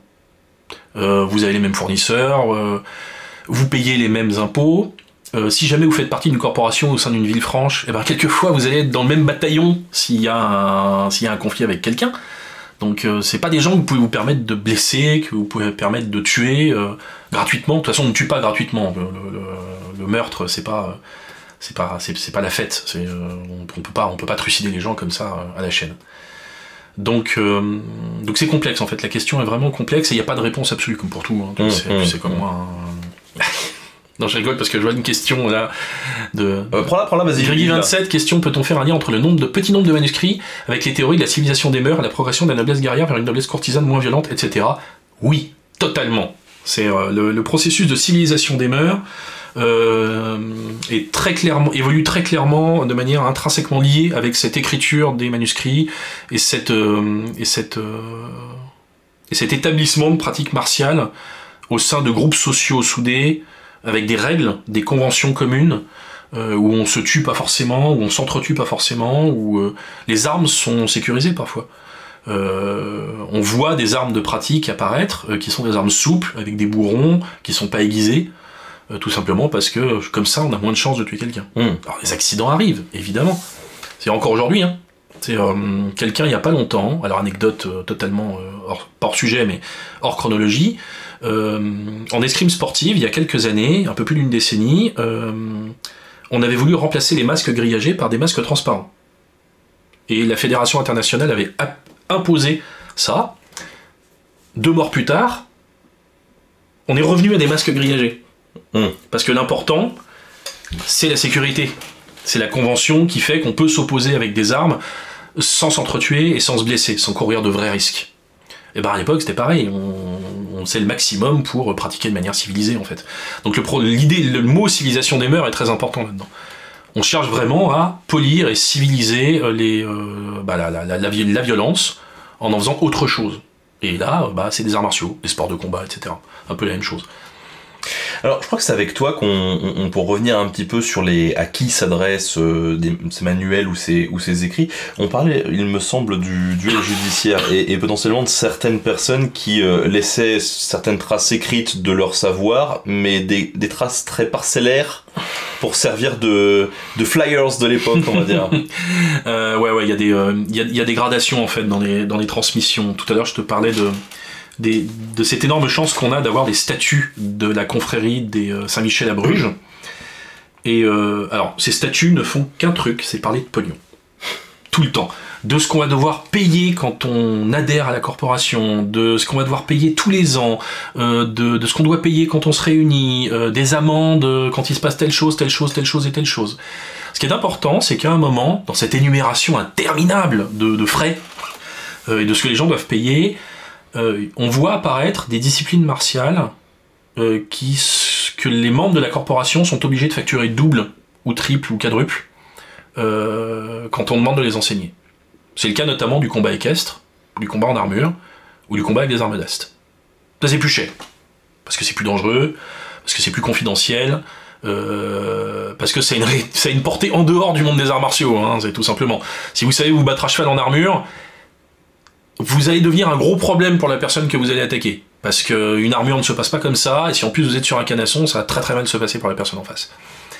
Donc on a différents types d'enseignements, et le duel judiciaire est un type de préparation. Normalement, quand on est embrigadé dans une procédure de duel judiciaire, comme on a pu le raconter pour le dernier duel, il y a des obligations légales qui sont posées, et notamment les juges, les magistrats peuvent obliger à la formation.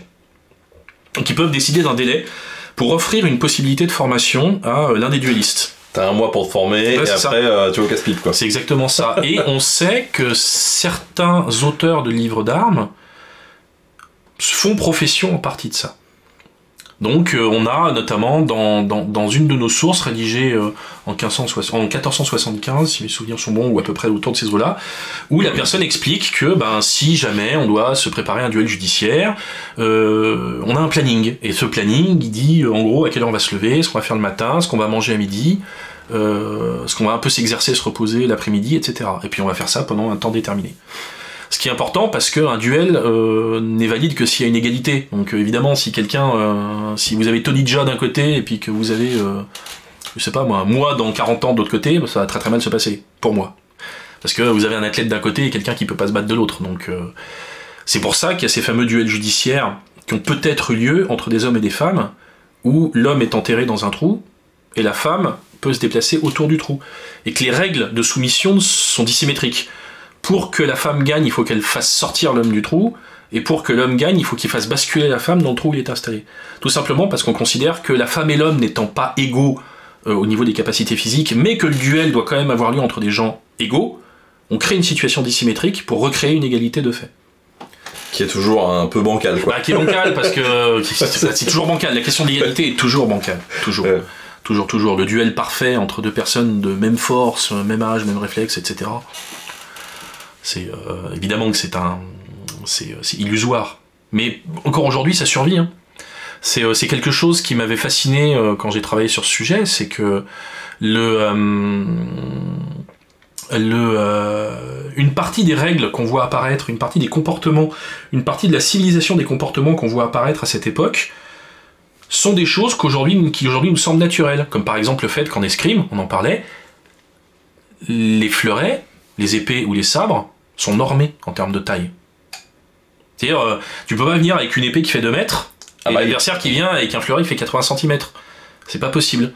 Les oppositions se font à égalité, elles se font sur des pistes rectilignes. Au judo, il y a des catégories de poids. elle lutte aussi, etc., etc. Donc cette culture de l'égalité de l'échange, de la recherche frénétique de l'égalité de l'échange dans un combat d'arts martiaux, eh ben, elle a donné une naissance et elle a nourri nos comportements à nous en termes d'éthique sportive.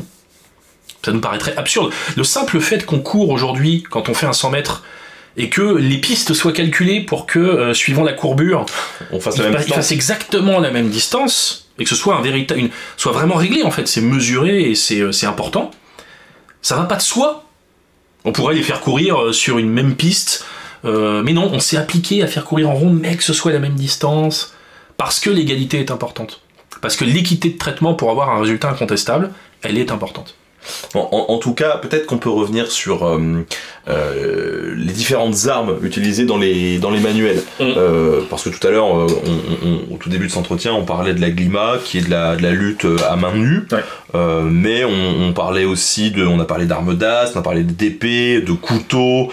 Qu'est-ce qui est le plus représenté finalement dans les sources? Qu'est-ce que tu as pu voir de plus exotique? Qu'est-ce que... Ça dépend des périodes, mais on voit quand même une très très grosse prédominance de l'épée. Qui est vraiment une arme, donc de l'épée cruciforme, c'est-à-dire d'une épée avec une lame à double tranchant, une poignée généralement prise à deux mains, longueur, 1m10, poids entre 1 kg 100 et 1 kg 600 à peu près. Hein. C'est vraiment un type d'arme qui est extrêmement présent dans ce corpus de sources. Et est-ce que, excuse-moi de t'interrompre, est-ce que justement c'est pas le reflet de à qui s'adressent ces textes-là? Parce que tout le monde ne peut pas s'offrir une épée. Peut-être. Alors des épées, il y en a de tout prix. Hein. Il y en a de tout prix. Il y a des épées littéralement à un sou, c'est-à-dire un sol. Et puis il y a des épées très richement décorées. C'est comme pour tout. Hein. Il y a aujourd'hui, on parlait d'escrime, il y a des fleurets pas chers et puis il y a des fleurets très chers. Une épée, c'est pas un outil exclusif qui est réservé à l'aristocratie ou plein de gens qui portent l'épée. Ça, c'est un mythe très souvent qu'on imagine qu'il y a que les aristocrates qui portent l'épée ou qui portent des armes, c'est pas vrai. Par contre, il y a différents types d'épées qui sont portées par différents types de populations.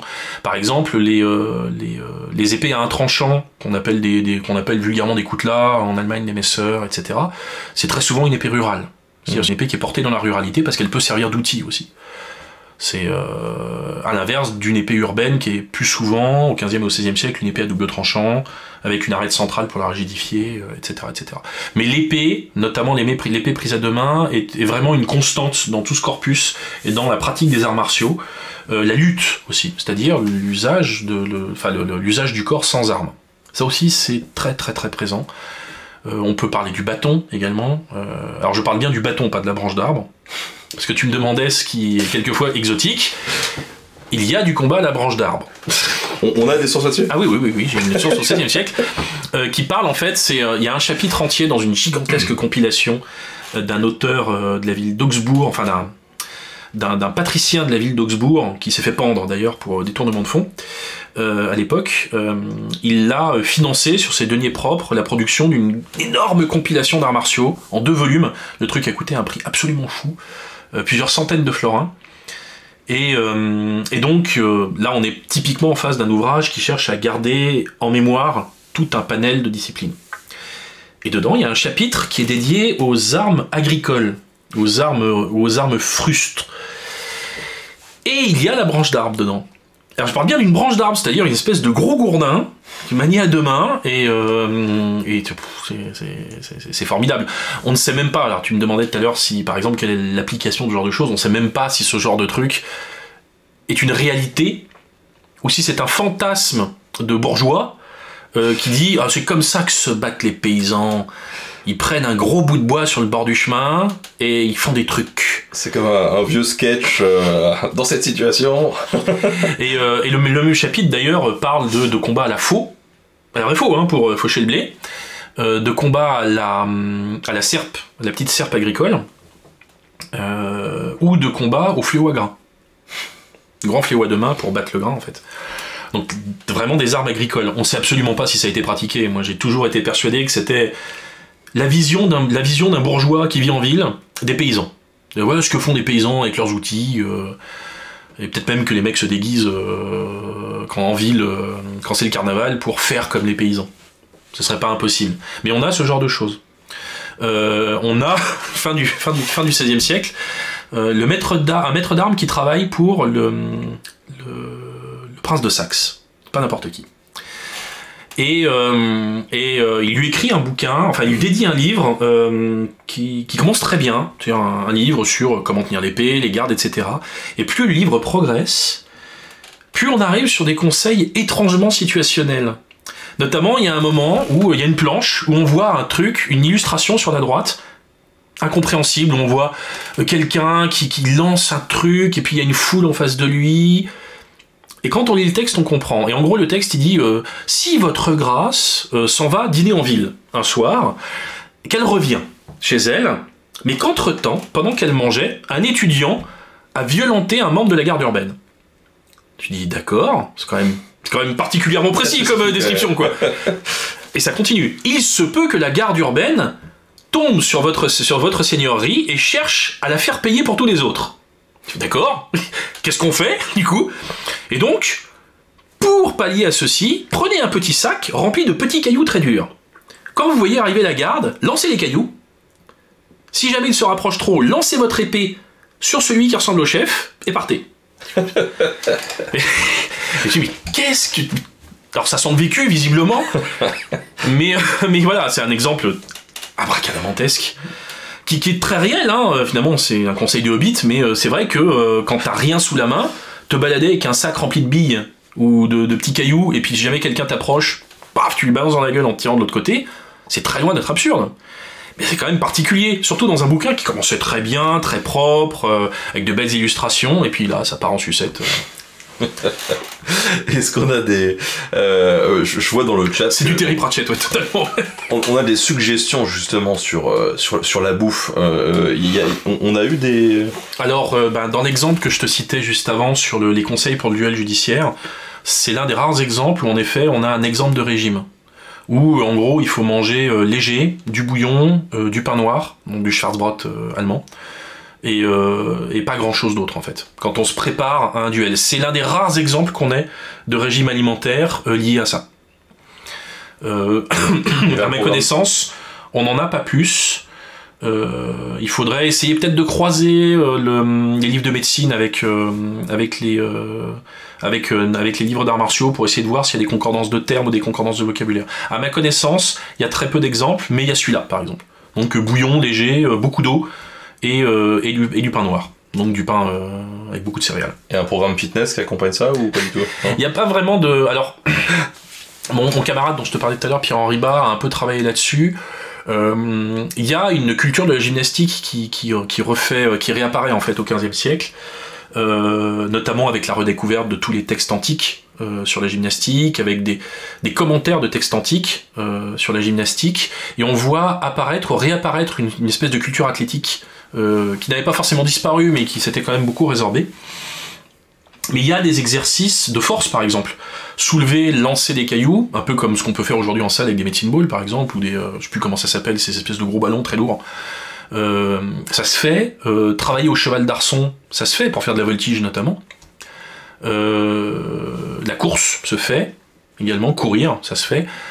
Quelqu'un tout à l'heure parlait de Jean le Mingre, Boucicaut, donc le maréchal de France, qui était connu pour pouvoir faire des exercices physiques de fou en armure. Donc monter une échelle à la force des bras, monter sur son cheval sur une figure de voltige classique sans céder des pieds, courir en armure, etc., etc. Des choses qui se font. Donc oui, il y a une culture du corps. Alors après, c'est pas une culture de bodybuilding, attention, hein. On n'est pas sur une culture de bodybuilding, il suffit de voir les modèles des armures pour se rendre compte que les gens ont le physique de leur âge, souvent. C'est-à-dire, quand ils sont jeunes, ils sont sveltes, en tout cas dans l'aristocratie, dans les milieux combattants, ils sont sveltes, ils sont fins, et puis ils vieillissent, tous les hommes, au bout d'un moment, ils s'empâtent, ou ils prennent du corps, en fait, c'est normal, on grossit, on vieillit, on forcit aussi, on se muscle. Au fur et à mesure des années et des décennies, on se muscle, donc on n'a plus le physique qu'on avait à 18 ans, et donc forcément, il y a un exercice physique derrière. Pas de bodybuilding, mais il y a forcément une culture physique de la gymnastique. Après, c'est peut-être quelque chose qui manque d'ailleurs comme type d'étude, tu vois. sur la culture gymnastique, une véritable étude sur la culture gymnastique médiévale, je sais pas si ça a été fait. Je sais que Georges Vigarello a fait des trucs a beaucoup travaillé sur le corps médiéval, mais je sais pas s'il s'est spécifiquement intéressé ou s'il a travaillé avec des gens qui sont spécifiquement intéressés à la culture gymnastique médiévale. Vraiment gymnastique, c'est-à-dire la culture du corps, l'entretien du corps physique. Après, on joue à la paume, hein, donc le jeu de paume en France, tout le monde en fait. Donc il y a forcément une culture sportive qui nous échappe à nous, en fait. J'en avais parlé il y a longtemps sur la chaîne, la première chaîne Twitch sur laquelle j'avais été interviewé. Je sais pas si tu connais un livre qui nous renseigne énormément au XVe siècle sur la vie à Paris, qui s'appelle Le Journal d'un bourgeois de Paris. Si. Si vous l'avez pas lu et que vous le trouvez d'ailleurs, n'hésitez surtout pas. C'est le journal qu'a tenu un bourgeois à Paris pendant toute sa vie. Qui est très intéressant parce qu'en fait, c'est du quotidien. C'est qu'est-ce qui se passe à Paris. Et c'est rigolo. Un jour, il dit oui, est arrivée à Paris Margot, la NUIR, qui vient de province. Elle fait du jeu de paume et elle a battu tout le monde. C'est ce qu'il dit en fait. C'est une dénommée Margot a défoncé tout le monde au jeu de paume aujourd'hui à Paris. Voilà. Derrière cette phrase, il y a quand même des choses qui se cachent. Qu'est-ce que ça veut dire? Ça veut dire que il y a Amélie Mauresmo naturelle qui est arrivée à Paris, c'est-à-dire une force de la nature qui est arrivée à Paris et qui a défoncé tout le monde au jeu de paume, puis qui est reparti. Ou est-ce que ça dit plus? C'est-à-dire que, est-ce qu'à travers ce petit exemple, on voit pas un gouffre d'ignorance qu'on a sur le Moyen-Âge, basiquement sur la pratique sportive des femmes? Ouais, et puis... Parce que c'est pas possible.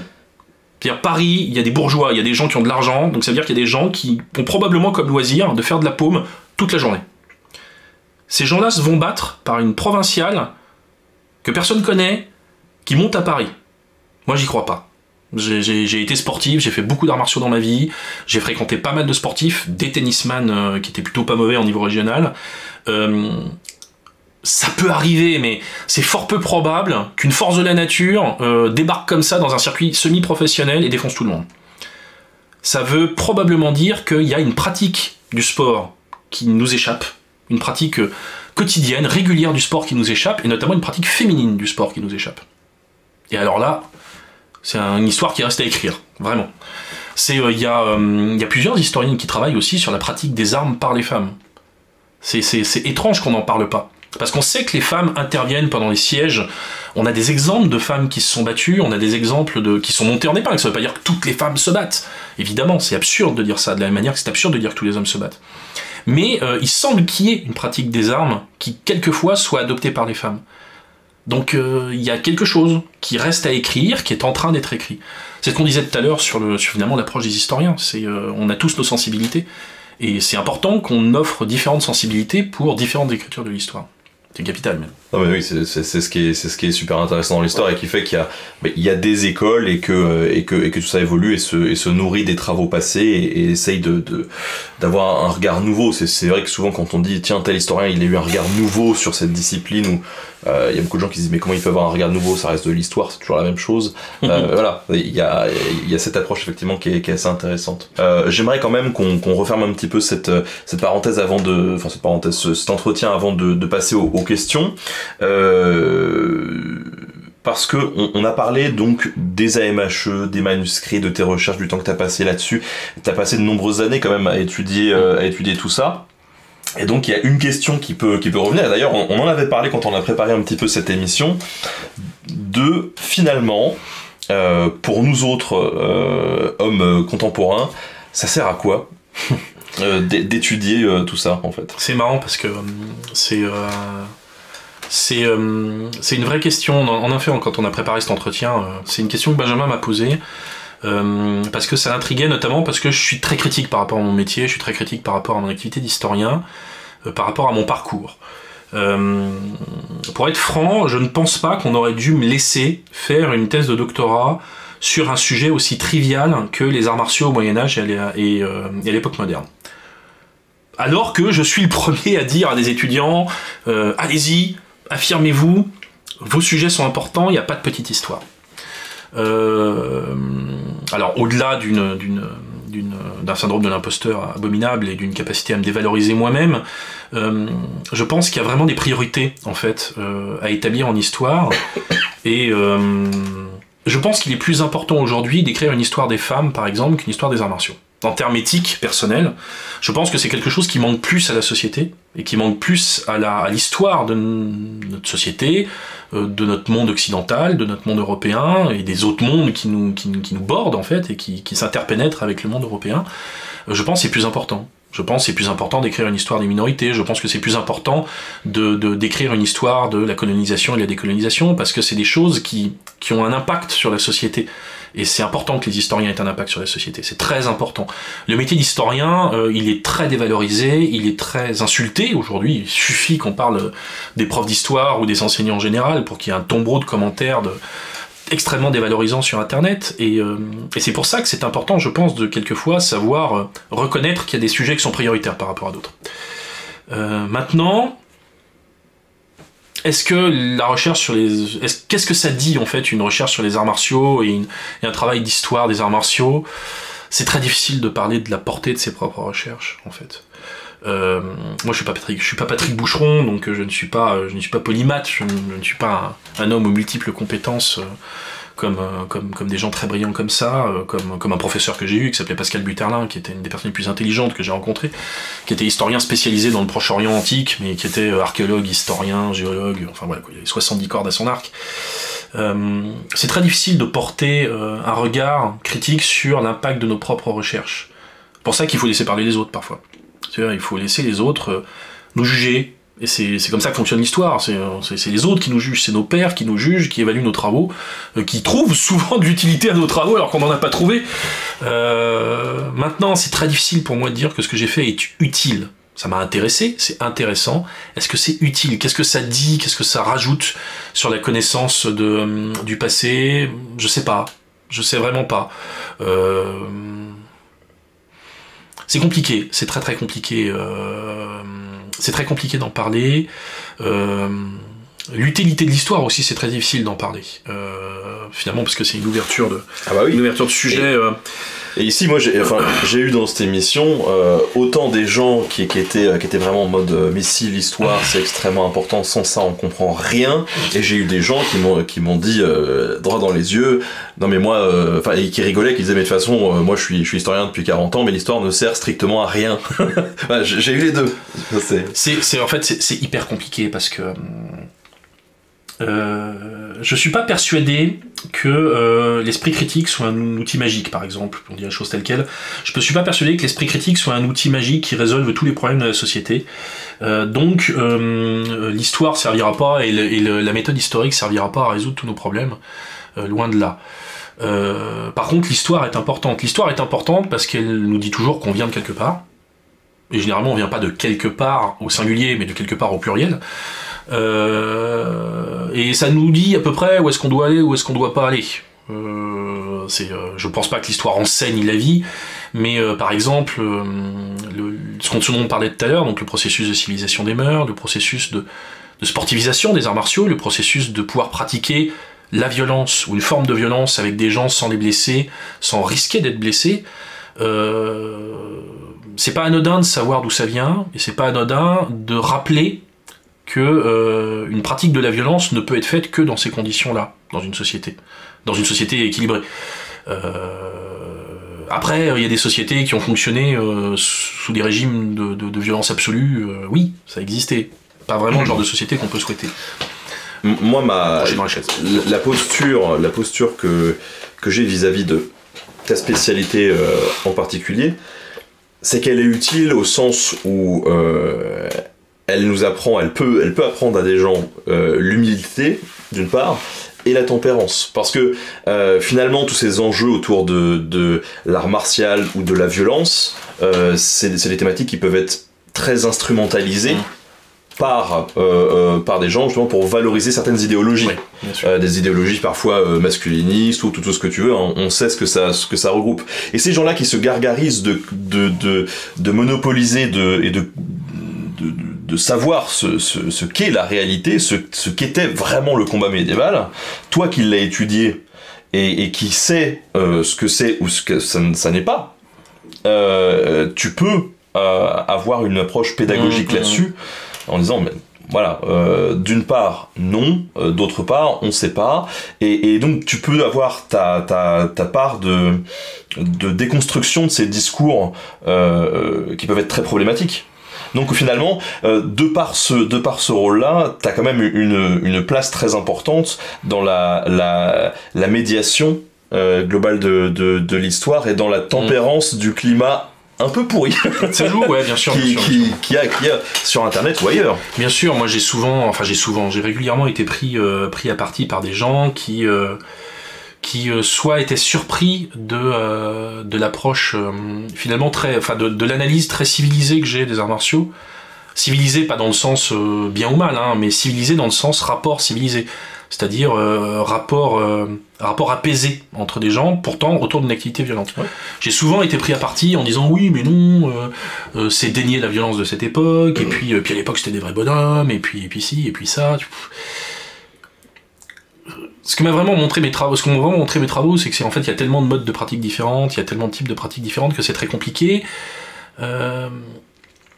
Et c'est quelquefois énervant de voir réduire une activité protéiforme à un discours politique.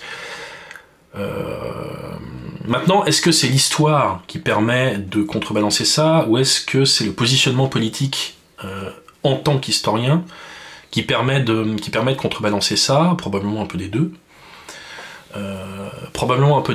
Maintenant, refuser l'instrumentalisation de l'histoire, et on en parlait tout à l'heure, et comme ce qui s'est passé avec le procès de William Blanc et de son camarade autour de l'affaire de l'anneau de Jeanne d'Arc et du Puy du Fou, ça, oui, par contre, là, oui, tout type de travaux historiques, même l'histoire de la cuillère à café, sera utile pour rappeler que avoir un positionnement éthique avec l'histoire, c'est différent d'instrumentaliser l'histoire pour servir un projet politique. C'est très différent, en fait. Et notamment, la différence, souvent, c'est le mensonge. C'est avoir une approche, on peut prononcer des gros mots, hein, avoir une approche postmoderne, avoir une approche marxiste de l'histoire, c'est des approches, c'est des choix qu'on fait, c'est des biais qu'on admet. Avoir une approche féministe de l'histoire, c'est des biais qu'on admet, et on sait quand on annonce ça qu'on va orienter nos recherches. On va pas faire du cherry picking, on va pas choisir des trucs, mais par contre on va volontairement examiner le fait féminin, le fait de la minorité, etc., dans tel endroit, dans tel lieu. Donc on va orienter notre recherche, mais pas les résultats qu'on va en tirer. Par exemple, si on cherche, je vais dire un truc absurde, mais si on fait une recherche, on annonce faire une recherche sur la place des homosexuels dans les milieux militaires au XVIe siècle en France, on oriente notre recherche. Et par contre, on peut restituer ce qu'on a trouvé. Voilà, la différence, elle est là. L'éthique de l'historien, c'est clairement quelque chose d'utile. Ça, oui, j'en suis persuadé.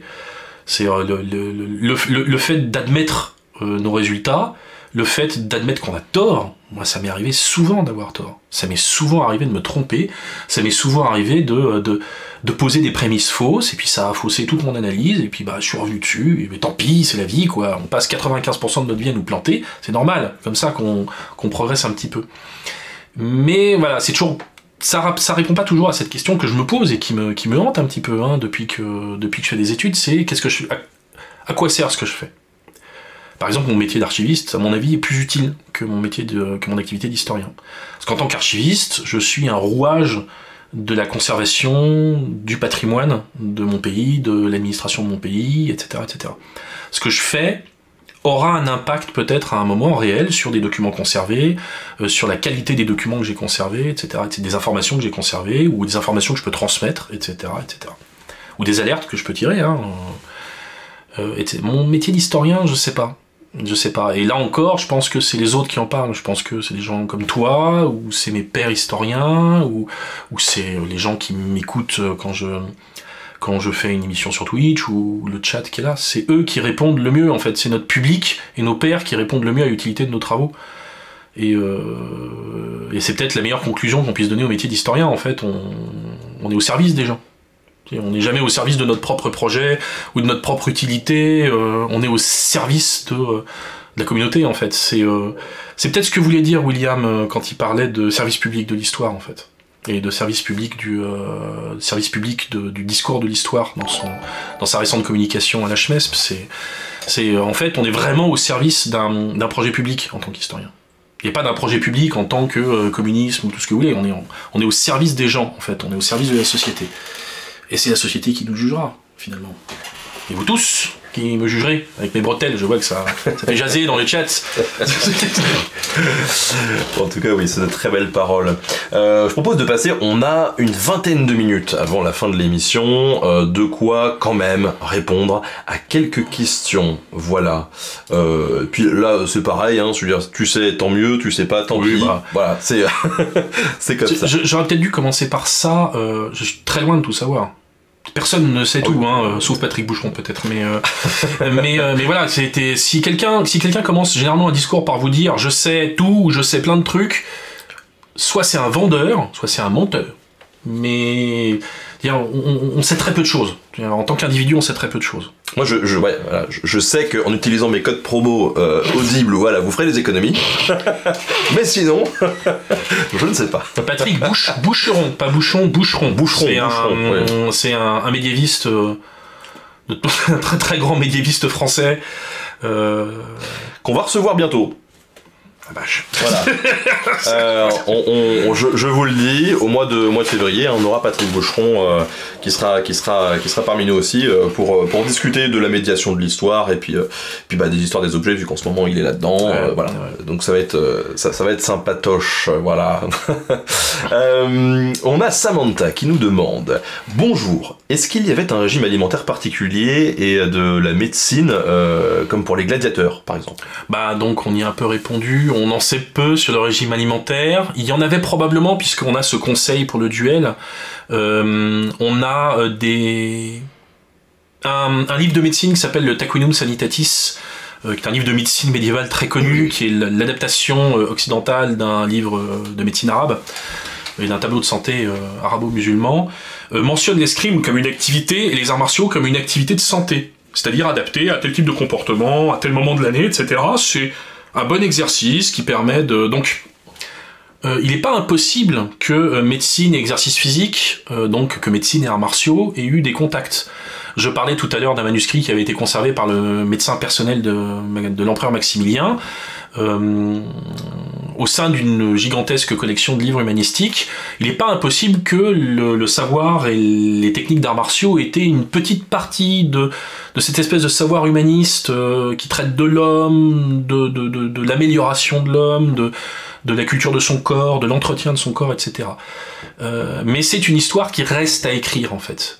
Avec un petit truc, c'est que le mode d'écriture de la recette de médecine est quelquefois un modèle d'écriture qui se retrouve dans l'écriture des gestes, en fait. On est un peu sur des recettes, quelquefois. Pas toujours, mais quelquefois sur des recettes. Donc, il y a des liens. Ils n'ont pas encore été vraiment identifiés. Mais il y a des choses. Comme tu l'as dit, avec une récurrence du vocabulaire, voilà, sur deux choses. Ouais. Et manger du pain noir, très bien le pain complet. En tout cas, c'est ce qu'ils nous disent. Marine qui nous demande quelles sont les limites scientifiques de l'expérimentation. Du coup, on a MHE, on en a quand même un peu parlé. Rapidement, les limites scientifiques de l'expérimentation sur ces questions. L'expérimentation ne peut pas être une validation d'une hypothèse. On a Paul Gara qui nous demande, qui constate peut-être, que quand on parle d'art martial, on pense tout de suite pas à l'Europe mais à l'Asie. Oui. Pourquoi ? Parce que l'orientalisme est passé par là et que il y a eu un véritable engouement en Occident pour les cultures exotiques. L'exotisme, c'est séduisant. Et il y a eu une véritable curiosité pour ces disciplines qui, de la même manière qu'on disait tout à l'heure, tous les paysans ne savent pas utiliser une arme. Ça paraît très bête, mais tous les Han en Chine ne savent pas faire d'arts martiaux. Faut bien le comprendre. De la même manière que tous les Japonais ne savent pas manier un sabre. Donc, il y a une grande part d'imaginaire, cette espèce d'orientalisme, de goût de l'Orient, de la chinoiserie, de la japonaiserie, qui a donné lieu à des meubles qui n'ont rien d'oriental, mais qui font oriental. Et donc, il y a ce goût affirmé en Occident pour tout ce qui est lointain, pour tout ce qui est exotique, allié à l'incroyable force de frappe du cinéma japonais et de la pop culture japonaise, qui a très bien su mettre en scène en fait les arts martiaux. Si les arts martiaux ne sont pas propres à l'Asie, le film d'arts martiaux, il est né en Chine, clairement. Parce qu'il y a un genre littéraire qui a réussi à être transcrit au cinéma. Le film de chevalerie chinois, je sais plus exactement comment ça s'appelle, et ça a marché. Et le cinéma, on sait l'impact qu'a le cinéma sur les goûts, sur les mentalités, sur la culture en fait des gens, tout simplement. Donc ça a joué très très fort. Alors derrière, il y a le film de Chambara japonais, il y a le sport moderne qui a aussi beaucoup permis aux arts martiaux de s'introduire dans la société. Le succès mondial du judo a joué aussi. Le judo, c'est un succès mondial en termes de discipline sportive, parce que c'est bien fait, c'est bien conçu, c'est éducatif, ça peut être pratiqué de 3 à 90 ans, voilà. Donc tout ça a joué dans le fait qu'on y pense plus. Mais on a des arts martiaux en Europe qui sont en Europe ou dans le monde occidental qui sont connus mais qu'on n'appelle pas arts martiaux. La boxe française, la boxe anglaise, l'escrime.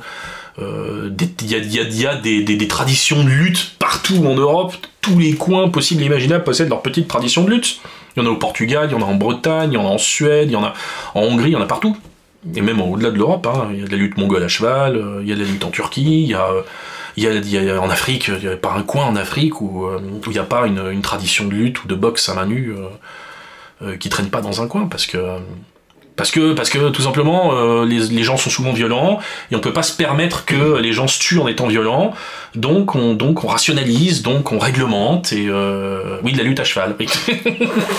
Exactement, de la lutte à cheval, c'est comme la vraie lutte, sauf qu'on essaie une chaise à roulettes très énervée en dessous, et oui, il y a de la lutte mongole à cheval, il y a un championnat tous les ans de lutte à cheval en Mongolie, encore aujourd'hui. Ça vaut le coup d'aller en Mongolie juste pour ça. Alors après, les chevaux en Mongolie, attention, ne sont pas très grands non plus, hein. Parce que moi je m'étais renseigné justement, j'avais tapé voyage Mongolie, j'étais tombé sur des trucs d'excursion à cheval, et il y avait marqué plus de 110 kilos, c'est mort, le cheval ne supporte pas, donc je ne ferai jamais ça. Voilà. Rapidement pour répondre à David, parce qu'en Asie c'est vraiment un art, non, un art et technique en Occident c'est très similaire à l'époque, hein. On parle en Allemagne, on parle de Kunst des Fechten, donc réellement d'art du combat. En Italie, de arte des combattere, le terme art est utilisé hein, dans toutes les sources que j'utilise. Le terme art, ou les variantes linguistiques du mot art sont utilisées. Donc c'est vu comme un art, mais pas un art esthétique ou un art d'affirmation de soi, mais une technique en fait, une technique personnelle qui se développe, qui se transmet. Bon, bah, c'est un peu pareil au Japon. Hein. Et alors, on a, alors je vais pas le prononcer parce que j'arriverai pas, mais on a quelqu'un du coup dans le chat qui demande dans quelle catégorie est-ce qu'on range les techniques martiales des peuples non européens qui sont rentrés en conflit avec les Européens. Par exemple, on peut parler des Turcs, les traités turcs du XIIIe siècle, ça rentre dans quelle catégorie ? Alors, moi j'ai traité principalement donc, les arts martiaux occidentaux. Il existe un colossal corpus écrit traitant des arts martiaux dans le monde arabo-musulman et dans le monde perso-musulman. Ça s'appelle la Fourouziya. C'est un terme très générique. Mais il y a un monde des arts martiaux dans le monde musulman, en fait. Et même pré-musulman aussi, pour tout ce qui est de la Perse, en fait, on sait qu'il y a des arts martiaux en Perse achéménide, en Perse sassanide, il y a réellement des disciplines martiales qui sont pratiquées, on sait que sous le califat abbasside sont mis par écrit, codifiées des techniques d'arts martiaux à cheval ou à pied, qui s'appellent donc la Fourouziya, avec la haute Fourouziya, tout ce qui se passe à cheval, et puis la basse Fourouziya, tout ce qui est un peu lié aux armes, mais pas forcément à cheval, et pas forcément à l'arc. L'arc c'est bien. Dans le monde arabo-musulman, tir à l'arc, c'est super. Alors tir à l'arc à cheval, là c'est le festival. Mais bref, oui, il existe un gigantesque corpus arabo-musulman qui traite des arts martiaux. Je ne l'ai pas vraiment traité parce que je ne parle pas arabe, je ne parle pas farsi. C'est des langues qui sont hors de ma portée en fait, vraiment, parce que je vais pas. Là, on n'est pas sur les mêmes alphabets, on n'est pas sur les mêmes. Il y a vraiment très peu de points communs, donc il faudrait que ce soit des études complètes encore que je reprenne, mais ça existe. Il y a des gens qui travaillent dessus, il y a eu une traduction française d'un traité de tir à l'arc, Jean-Lucien Bord, si je me souviens bien, qui a écrit L'art merveilleux, qui a traduit un bouquin du XIIIe siècle ou du XIIe siècle qui s'appelle L'art merveilleux de tirer à l'arc. Il y a un chercheur perse, iranien, qui a beaucoup travaillé sur des bouquins qui sont conservés à la bibliothèque de Téhéran, donc si t'es pas iranien, tu peux pas y avoir accès, hein. Mais il a travaillé travaillé dessus, il a écrit des bouquins qui essayent de retranscrire un petit peu ces techniques, donc il existe des choses, il y a visiblement des traditions martiales. Je serais pas étonné un jour qu'on trouve des liens et des transmissions en fait entre les peuples occidentaux et les peuples orientaux, arabo-musulmans, sur des échanges techniques, même pas forcément sur des échanges techniques je pense, mais sur des modes d'écriture. C'est-à-dire la manière d'enseigner, de transmettre des gestes. Je pense qu'il y a eu des choses qui se sont croisées. Très clairement, je pense qu'il y a des choses qui se sont croisées. Et donc voilà, c'est dans cette catégorie en fait, c'est une autre tradition gigantesque, méta-tradition d'arts martiaux, à part entière, qui est beaucoup basée sur le cheval, mais pas que, qui s'appelle la Furuzia, F-U-R-U, Furu, S-Y-Y-A. Ça vient de Faras, le cheval, en arabe. Et alors, tu nous parlais, depuis tout à l'heure on parle de combat... Munashir Kholasani, c'est ça, ouais. De combat à l'épée, de combat aux armes d'as, à tout ce que tu veux. Ce qui caractérise les AMHE, c'est le combat au corps à corps, parce que là tu évoquais le tir à l'arc, et effectivement le tir à l'arc n'est pas considéré du coup comme un art martial. Alors c'est surtout qu'on n'a pas grand chose sur le tir à l'arc. Il y aurait eu un traité écrit fin du XVe siècle, début du XVIe siècle en France sur le tir à l'arc, qui à ma connaissance n'a pas été retrouvé. Et typiquement on est probablement dans une culture orale à mon avis, c'est-à-dire une culture locale, vivace, transmise d'individu à individu, comme c'était probablement le cas en Pays de Galles, pour les archigallois qui ont nourri les contingents anglais pendant des décennies, voire plusieurs siècles. On en parle très peu des armes de jet, on a quelques représentations d'arbalétriers dans nos sources martiales occidentales, mais pas vraiment. On a un exemple de lancer de couteau, qui est vraiment une anecdote, parce qu'en fait c'est une planche où quelqu'un, c'est pas une blague, lance un chapeau et a lancé un couteau avec l'autre main. La diversion. James Bond quoi. C'est Naruto. Ouais. Donc voilà, on a très très peu de choses sur le tir à l'arc. Mais voilà, on est à la limite en fait de ce qu'on peut dire et de ce qui a probablement existé, mais dont on peut pas vraiment parler. C'est Valérie Serdon qui a travaillé sur les armes de jet. La personne qui a posé la question, c'est toi. Si jamais tu as un jour qui s'appelle Armes du Diable, une historienne française qui s'appelle Valérie Serdon, qui avait publié sa thèse au PUF, aux presses universitaires de Rennes, sur l'archerie. Et en fait, elle avait fait une énorme thèse sur l'arc et l'archerie au Moyen-Âge. Donc, extrêmement intéressante, elle fait encore plus ou moins autorité, cette thèse aujourd'hui. Valérie Serdon, voilà, c'est ça. S-E-R-D-O-N. Mais voilà, c'est là typiquement on est en face de quelque chose où on n'a peut-être pas beaucoup de sources techniques par écrit et où il faut travailler sur les objets, travailler sur les témoignages et qui nous donne une autre vision, qui demande une autre manière de travailler peut-être. Mais il y a de l'archerie historique aujourd'hui, hein. Il y a des gens qui travaillent sur l'archerie historique, il y a des gens qui font du tir à l'arc historique, il y a des gens qui sont même effrayants en termes de tir à l'arc historique, qui sont très très bons. Il y en a d'autres qui sont un peu des clowns, mais ça c'est un autre problème. Ah, on veut des noms. Non, je ne parlerai pas de l'homme dont il ne faut pas parler. Thibaut d'Histoire appliquée, on hurlera. Le fameux qui fait des trickshots. Le fameux qui fait des trickshots. Et justement, en parlant de Thibaut, donc il n'y a pas de sources qui nous permettent de déterminer si on lance la lance. Ah, la lance. Une lance se lance-t-elle? Alors je sais que Thibaut Icarius de la chaîne Histoire appliquée dit beaucoup qu'une lance ne se lance pas, et c'est majoritairement vrai, une lance ne se lance pas. Mais. Comme toujours, en fait, si vous me suivez sur Twitter, si vous m'écoutez sur Twitch, vous devez le savoir. Si vous ne le savez pas, je vais le redire rapidement. Avoir une approche uniquement performative des arts martiaux, c'est une erreur. On cherche pas toujours à faire le maximum d'efficacité ou le maximum de dégâts ou tirer 100% parti de l'arme. Je vais prendre une anecdote très bête.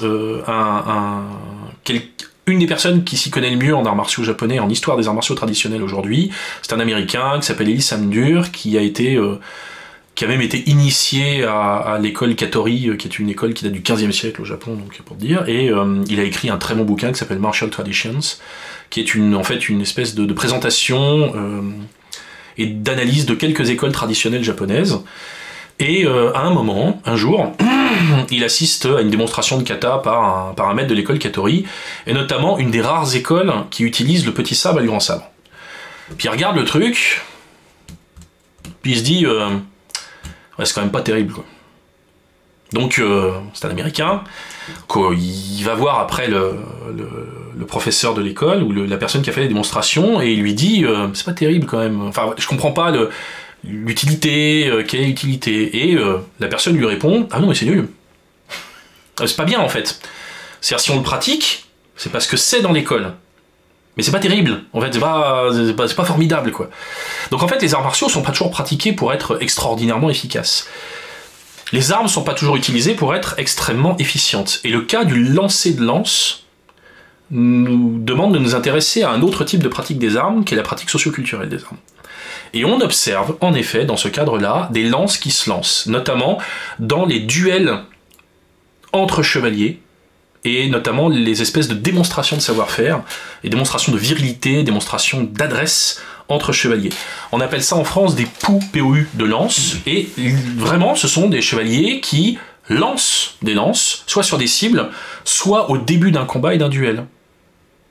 Vraiment, et des lances, hein, pas des javelines, c'est-à-dire en Italie par exemple, le terme pour une javeline c'est gavalina, en tout cas en Veneto, non, le terme qui est utilisé c'est lanza. En allemand, c'est Spieß. Et c'est des choses qui se lancent, en fait. Donc c'est pas des lances de cavalerie, mais c'est vraiment des lances. C'est des demi-lances, c'est des machins qui font plus de 2 mètres, et qui se lancent sur l'adversaire. Et quelquefois, ça fait mal. On a des récits de duels entre chevaliers, au XVe siècle, où, sur un duel d'honneur, il y en a un, la lance atterrit au défaut de l'armure, c'est-à-dire au épaule gauche derrière la targe, hémorragie, une artère sectionnée, et il en meurt. Donc une lance peut se lancer parce que une arme n'est pas toujours utilisée de la manière optimale. Elle est quelquefois utilisée conformément à des usages sociaux, à des usages culturels. Le fait de prendre une épée par la lame et de taper avec la garde et le pommeau, c'est pas la manière la plus efficace d'utiliser une épée. Mais pourtant ça peut marcher. Lancer une épée, c'est pas forcément le truc le plus utile. Je peux vous trouver des sources du XIVe et du XVe siècle où on lance une épée. Donc voilà, c'est compliqué, comme toujours, quoi. On a quand même une question de Karl, on voit que les gens savent que tu aimes le JDR, qui dit comptes-tu faire un manuel d'utilisation de l'épée tronçonneuse pour ton chapitre Space Marine? J'aimerais bien, mais les Space Marine ne manient que les épées énergétiques. Il est de tradition dans cette émission de demander à l'invité à la fin une petite biblio sympa. Est-ce que tu aurais des livres à conseiller à ceux qui aimeraient s'intéresser à tous ces sujets? Oui, il y a le très bon bouquin de Daniel Jacquet qui est publié chez Arquet, qui s'appelle Combattre au Moyen-Âge. J'ai plus le titre en tête, mais Daniel Jacquet, J-A-Q-E-T. Le fameux Suisse qui fait des vidéos en armure. Qui est un camarade qui a écrit sa thèse sur le combat en armure, et notamment qui a fait des études très poussées sur la manière dont le corps se comporte quand on a une armure, et qui a notamment, par ses travaux, amené à se rendre compte qu'une armure c'est réellement un exosquelette en fait. C'est-à-dire, ne serait-ce que par le poids, par la gravité, par la répartition des masses, par le renforcement de certaines articulations ou l'amplitude accentuée d'autres articulations, en fait, l'armure permet de marcher plus facilement, ou elle empêche un adversaire de vous casser le bras, de vous casser l'épaule, parce qu'il faudrait qu'il pète de l'acier à main nue, et c'est pas possible. Donc le bouquin de Daniel Jacquet, Combattre au Moyen-Âge de Daniel Jacquet, il y a un livre que j'avais coécrit avec lui, qui était édité aux éditions Alphil, en Suisse, qui s'appelle L'Art chevaleresque du combat, aussi, qui est un recueil d'articles qui est une bonne introduction à tous ces sujets. Il y a le vieux Renaissance Martial Arts de Sidney Anglo, qui a été écrit en 2000 ou en 2001, qui commence à dater, mais si quelqu'un le trouve, ça peut être une bonne idée. Sinon, il y a donc toutes les ressources qui sont sur internet, notamment la Fédération française d'arts martiaux historiques européens tient un wiki sur les sources et sur les arts martiaux, avec beaucoup de liens rédigés en français, avec des indications rédigées en français. N'hésitez pas à aller dessus si vous vous interrogez. De la même manière, si vous cherchez un club pour pratiquer ce genre de choses, c'est vers eux qu'il faut vous tourner, vers personne d'autre. Et ça fait déjà pas mal. Sinon, en chaîne YouTube que je peux recommander sur les AMHE, il y a la très bonne chaîne de Thibaut d'histoire appliquée en français qui en parle régulièrement. Il y a la chaîne Entrée en liste de Benjamin qui en parle aussi d'une autre manière. On a prévu un épisode avec Benjamin d'ailleurs sur les... Qui en parle pas de la même. Par exemple, typiquement, ce qu'on disait au début, Benjamin n'a pas forcément la même approche que moi en termes d'AMHE, peut-être plus compétitif, mais sa chaîne est très bien en fait. Croiser le fer de Pierre Cernat, Hervé Drévillon et le troisième, Pascal Briouat. Croiser le fer, donc, qui est un livre qui commence à dater un peu, mais qui est une très bonne histoire de l'escrime et des arts martiaux en France, la culture de l'épée en fait, du Moyen-Âge jusqu'au XVIIIe siècle, est également une bonne recommandation que je peux faire. Et puis à partir de là, voilà, notamment dans les bouquins de Daniel, ou dans celui que j'ai coécrit avec lui, ou dans Croiser le fer, vous aurez en bibliographie un rayonnement de sources secondaires ou de livres secondaires dans lesquels vous pourrez piocher. Et puis en dernier recours, hein, vous pouvez bien sûr, tous les gens que j'ai cités qui sont sur les réseaux sociaux, n'hésitez jamais à nous poser des questions, hein, quand on peut y répondre, ou quand j'ai pas 70 mails ou 70 messages d'affilée, et forcément il y en a qui passent à la trappe, j'y réponds, évidemment, c'est normal. Et puis voilà, ça fait déjà pas mal. Et Björn Rotner en vidéo avec ses gros bras. Le simple fait de regarder les vidéos de Björn nous rend plus forts. Alors, sans me faire de pub non plus. Mais fais-toi de la pub, c'est normal.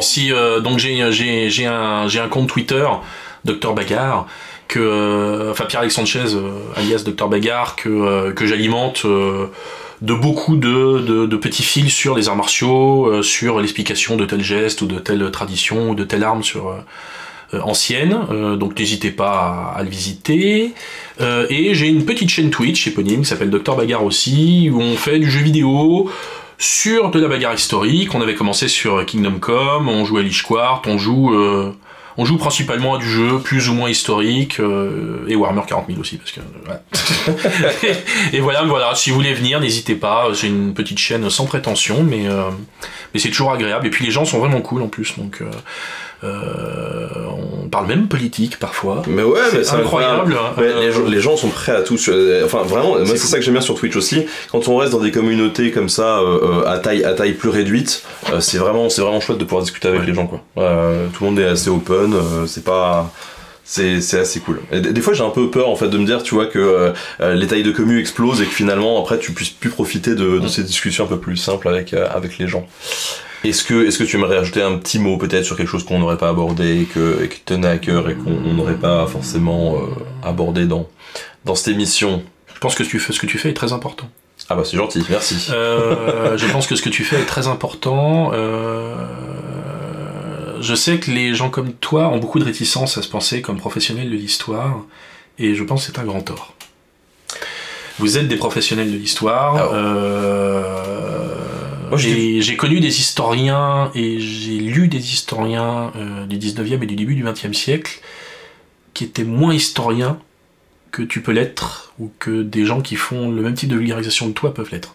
Eh ben, ça me touche beaucoup, je t'en remercie. Après, ce que je dis toujours, c'est que l'histoire c'est mon métier, mais je ne suis pas historien. C'est ce que je dis. Je fais la nuance. Mais en tout cas, ça me touche et je te remercie.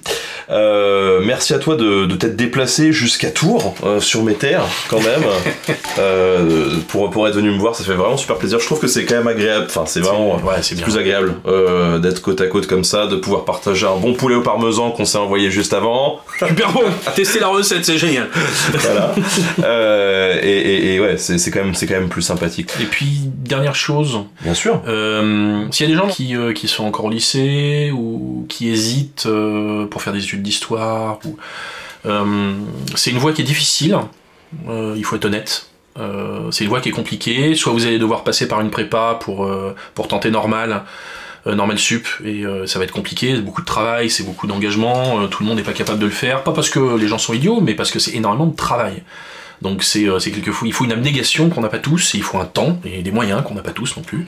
Les facs d'histoire c'est très bien, mais il faut toujours avoir une deuxième et une troisième corde à son arc. Il y a plein de métiers du patrimoine qui recrutent ou qui sont possibles, donc n'hésitez pas. Il y a plein de métiers en lien avec le numérique aussi, et le patrimoine qui peuvent se développer. Donc ne bridez pas vos ambitions. Par exemple, quand vous entendez dans les journaux, dans les médias, que l'histoire c'est pas un sujet vendeur, c'est à la fois, c'est difficile. Voilà. Ce qu'il faut vous rendre compte, c'est que c'est difficile. Mais voilà, n'imaginez pas que c'est foutu ou que vous en êtes pas capable. S'il y a bien une matière qui est à la portée de tout le monde, c'est l'histoire. J'en suis persuadé, j'en ai été toujours persuadé, c'est vraiment quelque chose que tout le monde peut faire.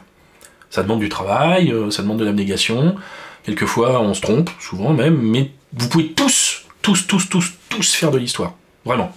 C'est pas une blague. Hein. Vous pouvez tous prendre une source et la bosser. Vous en êtes tous capables, vous savez tous lire, parce que vous êtes sur le chat. Hein. Donc vous pouvez prendre une source, vous pouvez bosser sur une source, vous pouvez prendre un bouquin ou trouver un bouquin sur Gallica en accès libre ou ce genre de choses, et l'étudier, et regarder ce que ça dit. Et vous ferez de l'histoire. Et voilà.